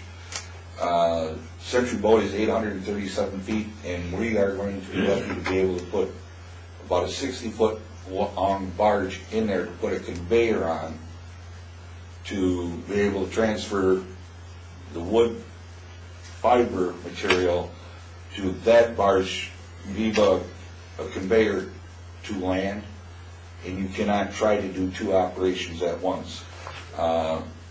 Yes. You can unload the waste, but you can't load the water. Right. And at this point in time, one does not work without the other because of economics of shipping and receiving. The city also pointed out that they have commercial waterfront development district out at the McKee's property out near Harbor Village at the mouth of the channel there. You would have to go for special permission from the Corps of Engineers to be able to tie and transfer materials there. And in my eyes, you get into a real logistics issue or trucking issue, if you want to call it, with putting that many vehicles through more residential area than I am in, with poor conditioned streets.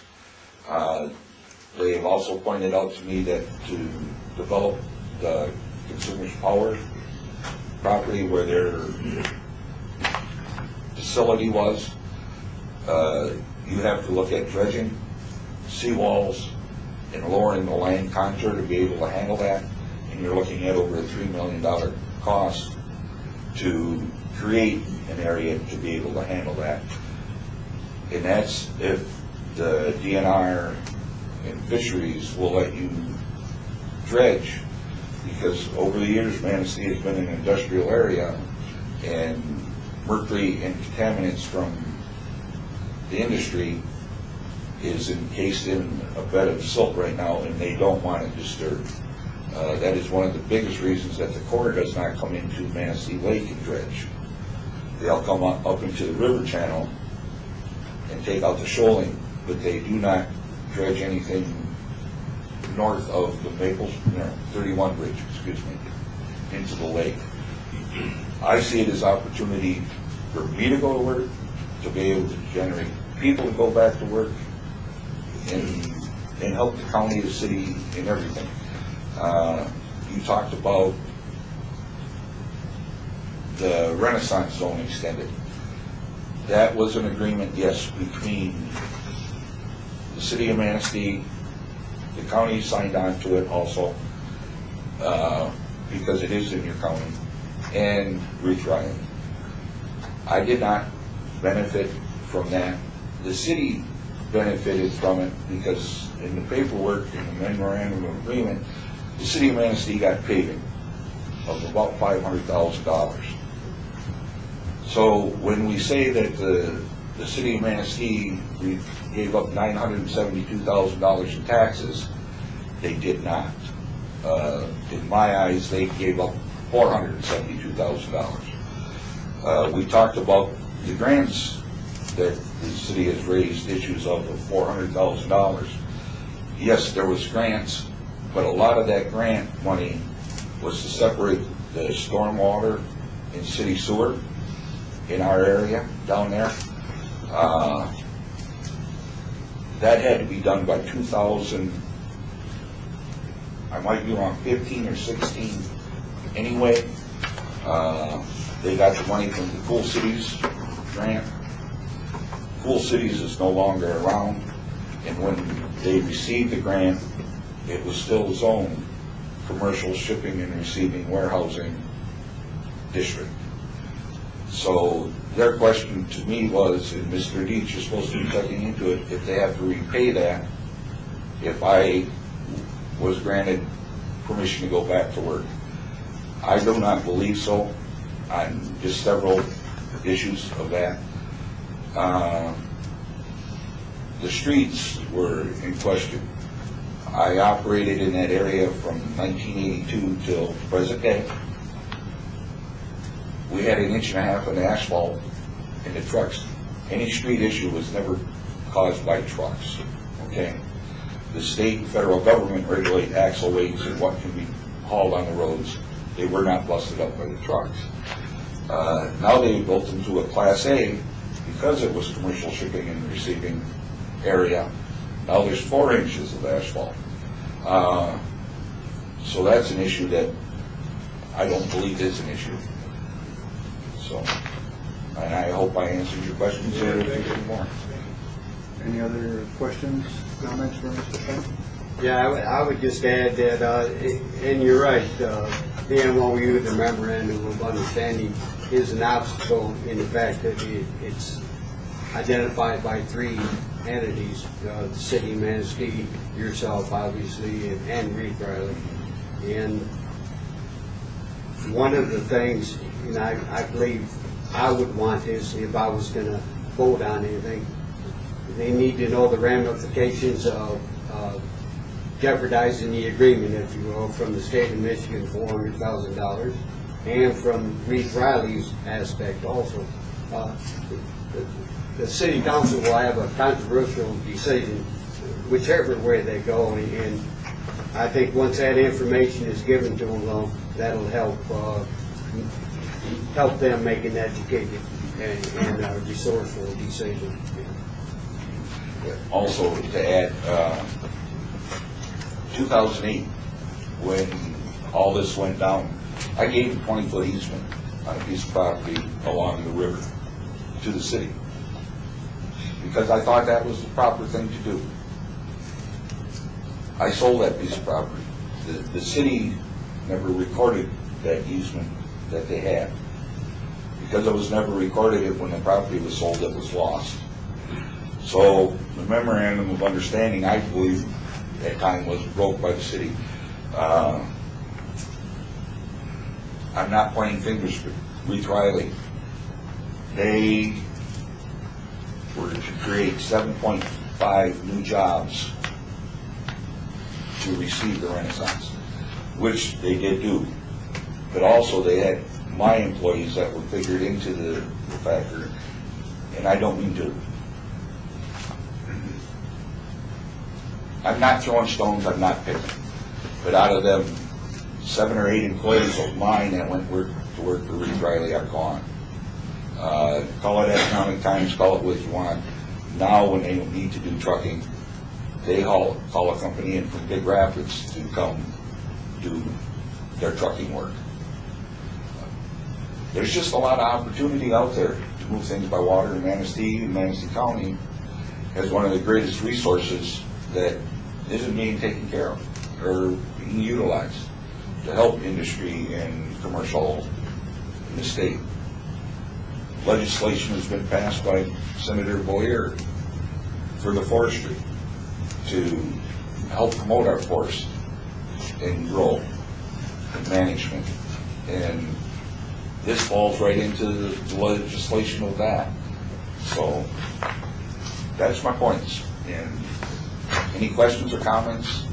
I would just like to hear what goes on with you as you go along. Keep us informed. I would love to, sir. Mr. Krolczyk, so you know where I'm at this point. It makes it very hard to operate in the city of Manistee before all this. Their mission statement is to build jobs and economic growth and industrial, and we can go through their whole vision statement. It's very hard. This doesn't happen, it really makes you wonder why you want to stay in Manistee County. A lot of people on Quincy don't want to stay there. Yeah, I understand their problems too, but thank you for your time very much. Ed, may I suggest one thing? Yes, sir. And I think this board will concur with me, is that we contract with AES. Okay. Yes, sir. And I hear you've been talking with AES, right? Yes, sir. Okay, I would suggest that you work real close with them to hopefully resolve these issues. I was on the phone again this morning with Kathy. Kathy is supposed to be here. She's here right here. And she could probably shed more light on it for you right now if you want. Yes, AES is working, and I'm leaning one way, and the city of Manistee is leaning another way, and Kathy's the mediator. I mean, so. She does that very well. Yeah, for a little lady, she does a nice job. Thank you. Thank you, Ed. Thank you. You guys want to take a 5? Yeah. Okay. We're going to take a 5-minute break.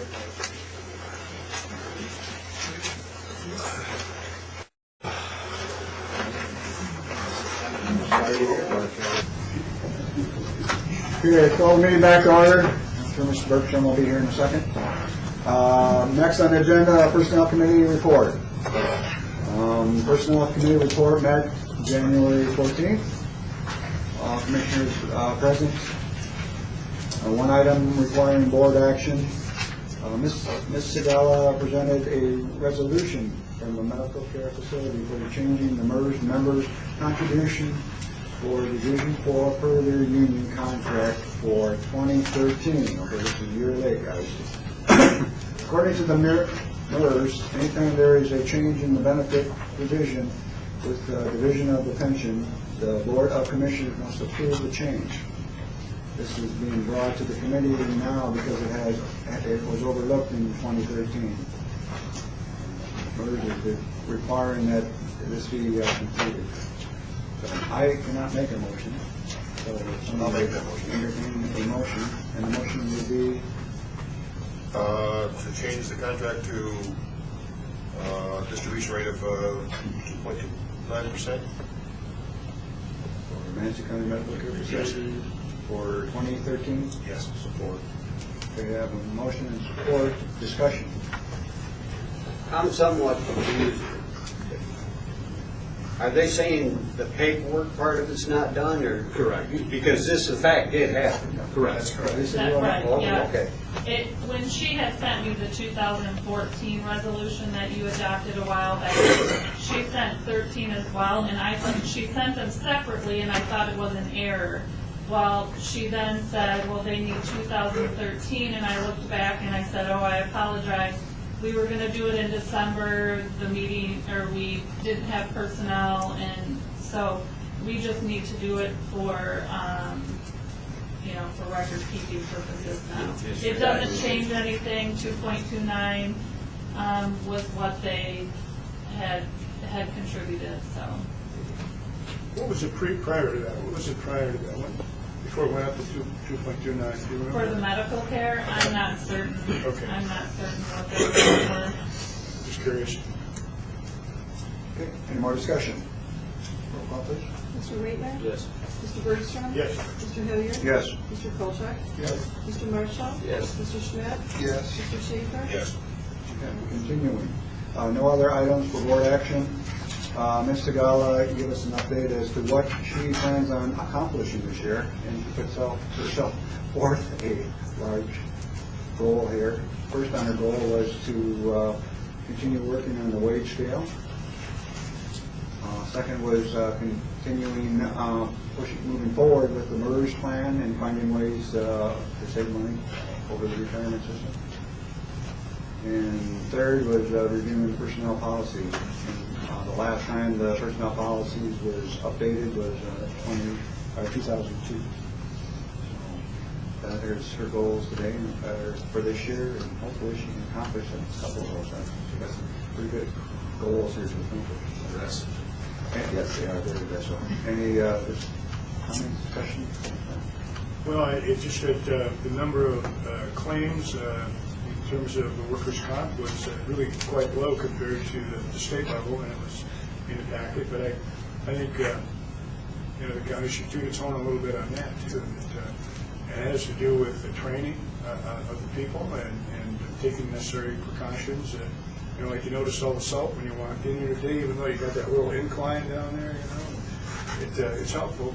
So it keeps costs down. Moving forward, well, Mr. Bergstrom there just commented on the workman's comp claims being low, so I won't go with that. I'd like to discuss the road commission issue here brought up. It was in the paper here last month that road commission board members, or one of them, made a comment that the road commission task force, which the personnel committee is made up of, made a comment that we are in favor of an increase in taxes or millage or to that sort.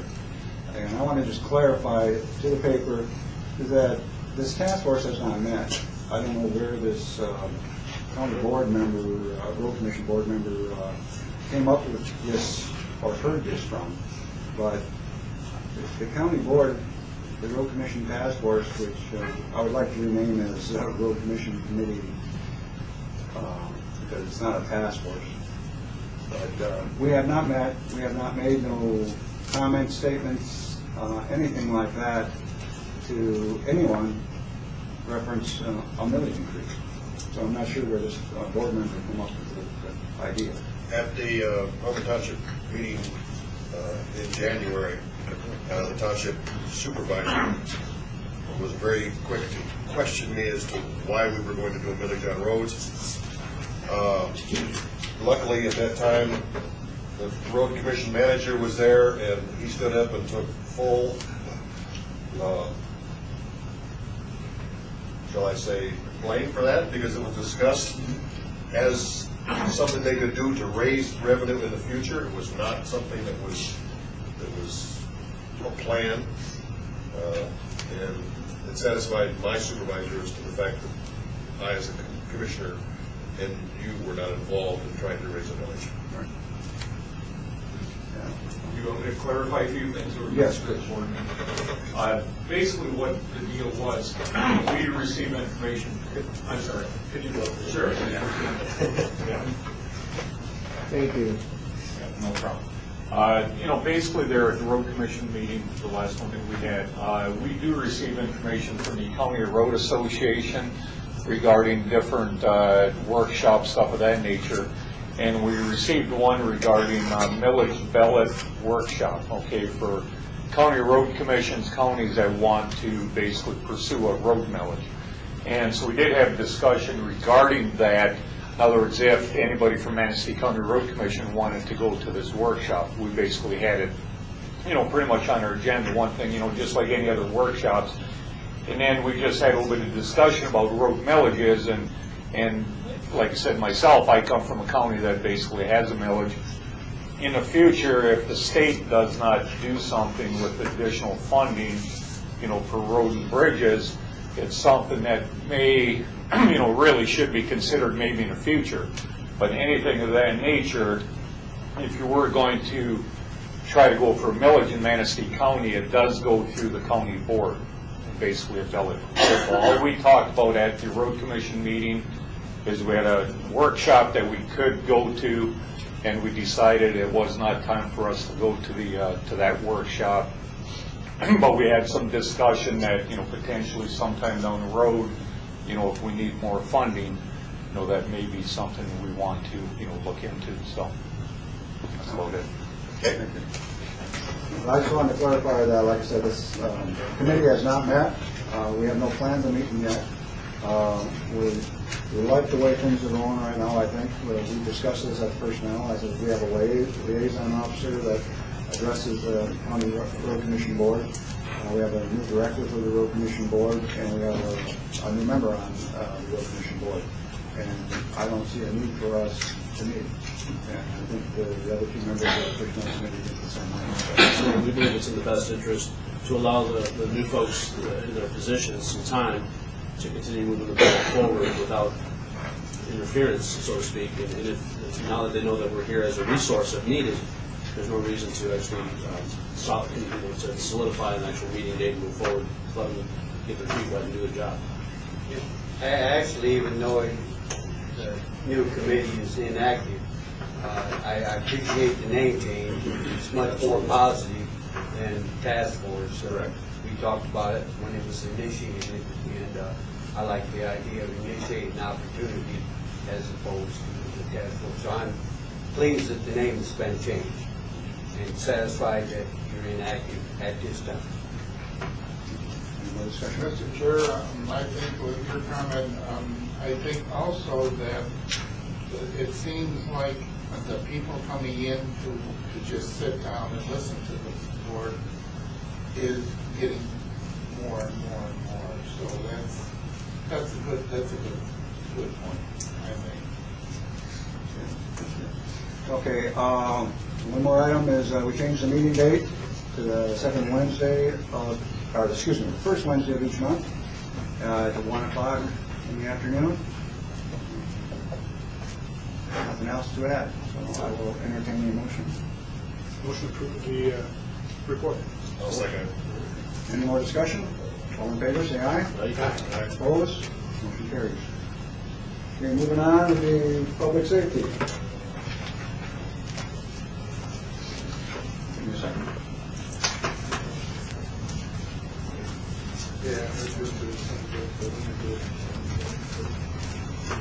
Okay, public safety met January 14th at 2:30 p.m. All commissioners present. No items requiring board action. The sheriff was there at that time, and he gave us a year-end status report on Appendix A.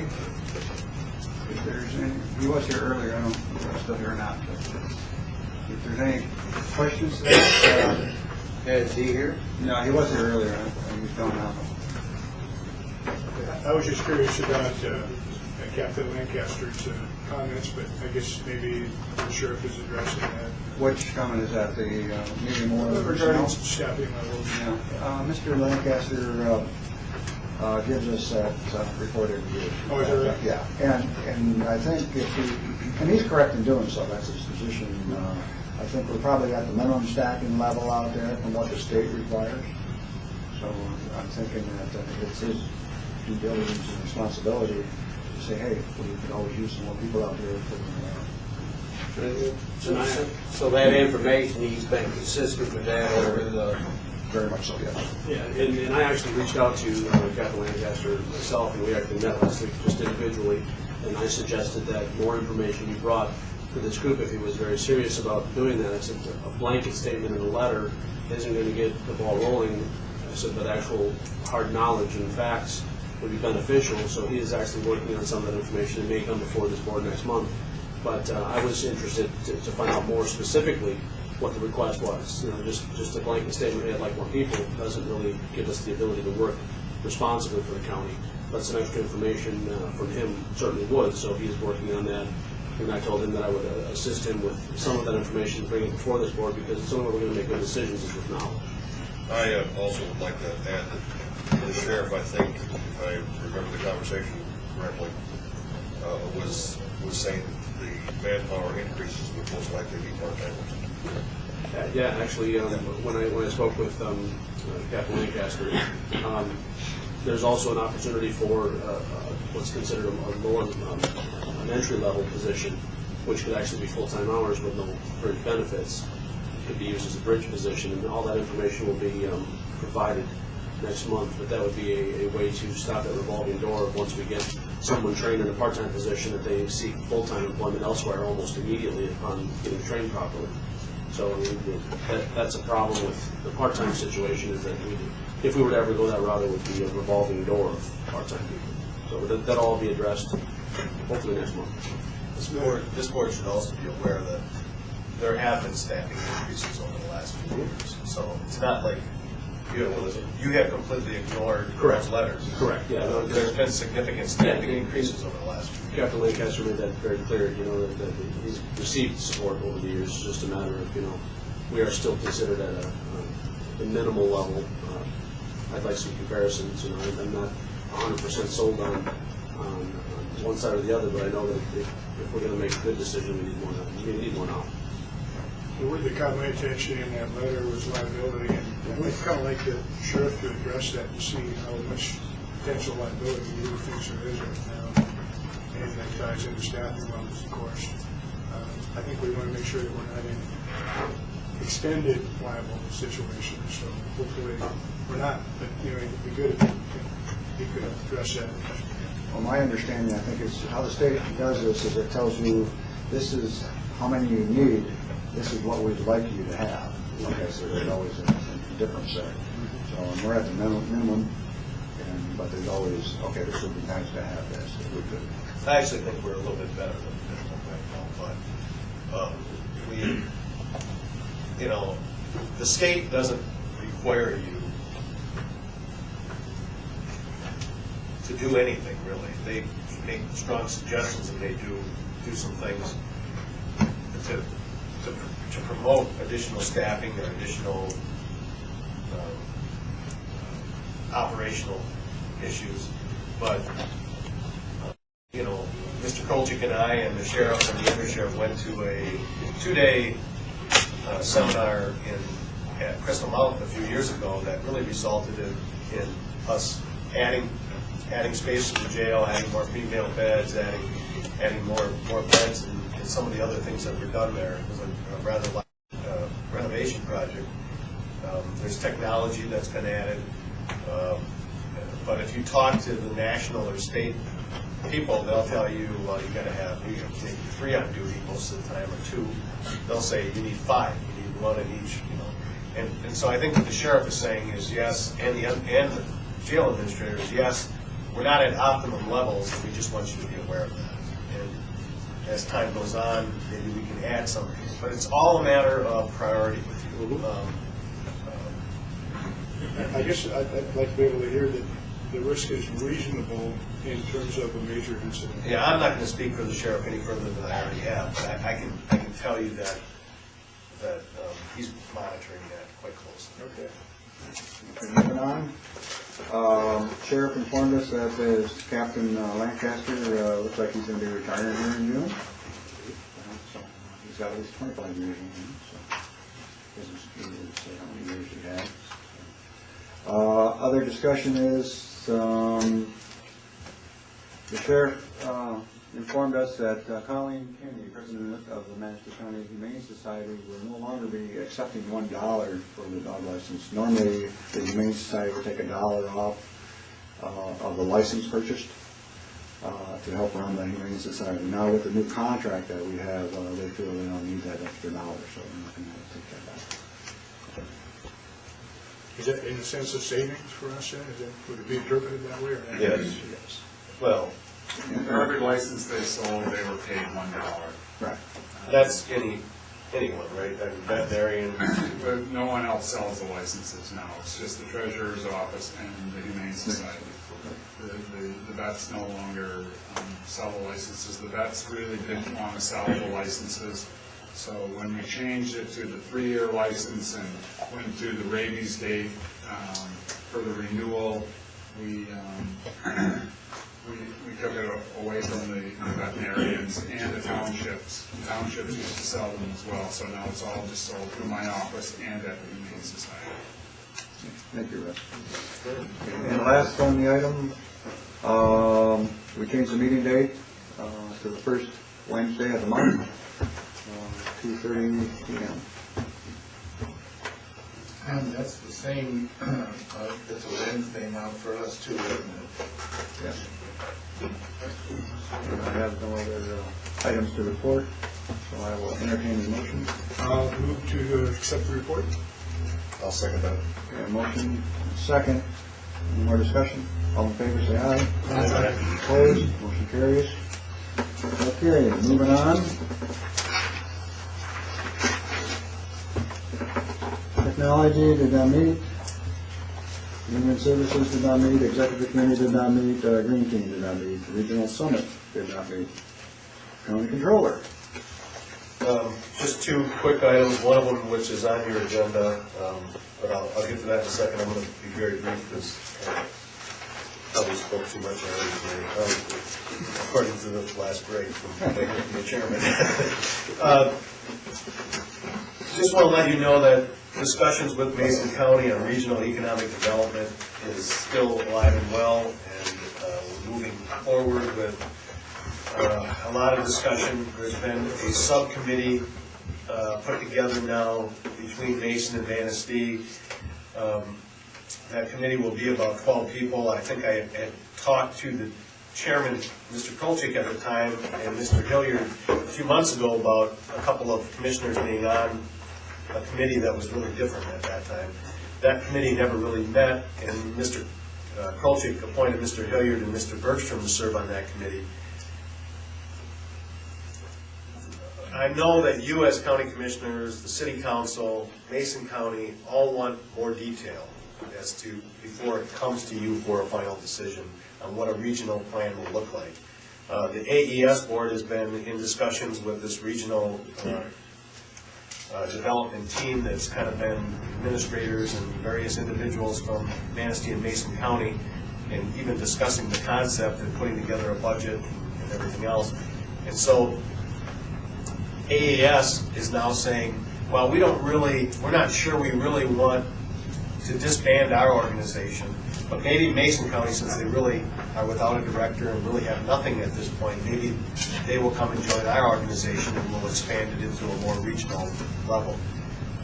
That was accepted by Mason County at a meeting I was at last week to some extent, but they want certain assurances, and they were starting to talk like we were talking a few months ago, where we want more detail, we want to be assured that this will happen or that will happen.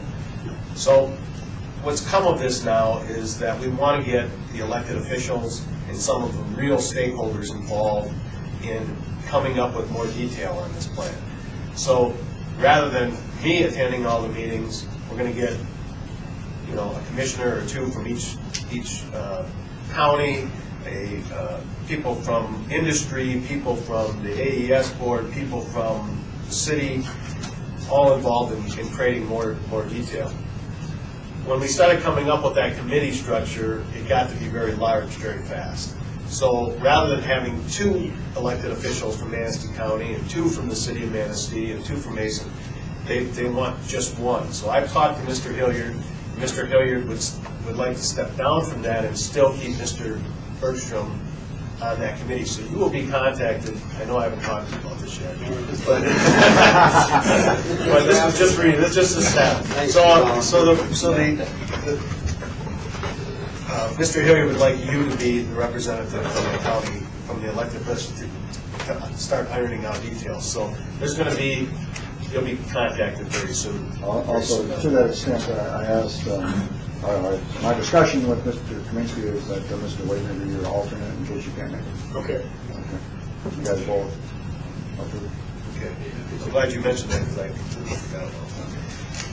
And then the only other thing that is actually on your agenda, and I know some of you already told me, but if you can tell me again, MAC conference is March 24th and 26th. If you are planning on going, I will get you registered. I've got hotel rooms reserved already. I will cancel them if we don't need them, but I know Mr. Kolchik is going. Mr. Waitner, yes. Mr. Waitner. Mr. Marshall. Yes. Mr. Schmidt. Mr. Schaefer.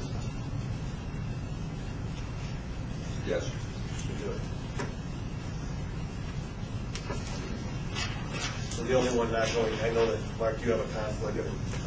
So, all right, I will get that taken care of. Please mark that on your calendar. The 20th will leave sometime around noon or 1 o'clock on the 24th, more than likely, or maybe a little earlier than that.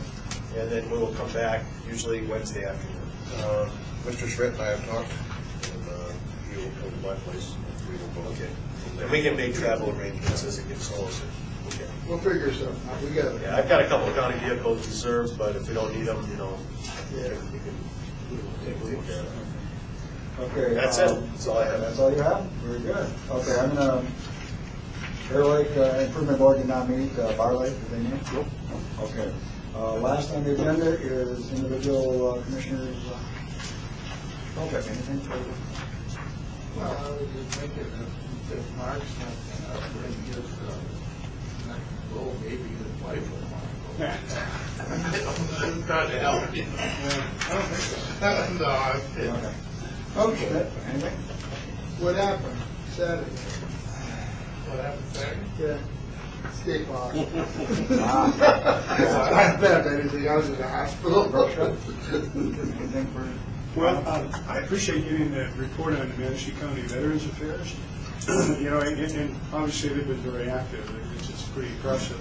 I'm just wondering, Tom, you know, we talked about the dollars that have been generated in terms of the benefits and things, and there's no dollars on this. Is there any possibility we could get some sort of a dollar figure on this too? It's not a report we would generate. It would be a report I can ask the veteran. I know there's millions of dollars that he generates coming back into this community from federal and state sources to help veterans. And if you read the News Advocate, he was on the interview. I can't remember what they call it now, but it was Straight Talk the other day, and you know, there are even. We have such a good program here in Manistee County that he's actually serving some people from as far away as Bay City sometimes because they hear about the help that our veterans counselors are providing. And, I think a lot says a lot about you as county board. We even added a staff member this year, you know, at a cost of about $8,000, which isn't a lot of money, but I know that it's really assisted him a lot. And you know, I know that he has plans to slowly move out of that position, and the person he has replacing him will probably end up being a good candidate to replace him. It's kind of a nice transition, plus gaining the knowledge that he has too. So, but I think, you know, again, these figures are great and they're very impressive. It'd be nice if we could put a dollar figure on it because it'd be even more impressive. I think you probably could do that. And I think it'd be beneficial. You know, we did provide some additional support this year for that transition, and I think we're seeing the fruits of that in the numbers here. But you know, I still think the people here, like what I heard when I first came on here, there was something like in the last few years, $10 million in benefits that they've been acquired by veterans in our area. And you know, I mean, that's not that all that money is spent right here. But it means that in terms of the types and amounts of benefits that have been generated, you know, a good portion of that is probably being spent in the community too. So, in addition to the medical services provided in other areas. So, I just think it'd be very helpful to continuing to support that program, which is a great program. Mr. White? I would just like to say how proud I am of the county, all of its employees, the elected officials for the way our last year's financial situation turned out, and look forward to this upcoming year with more progress being made.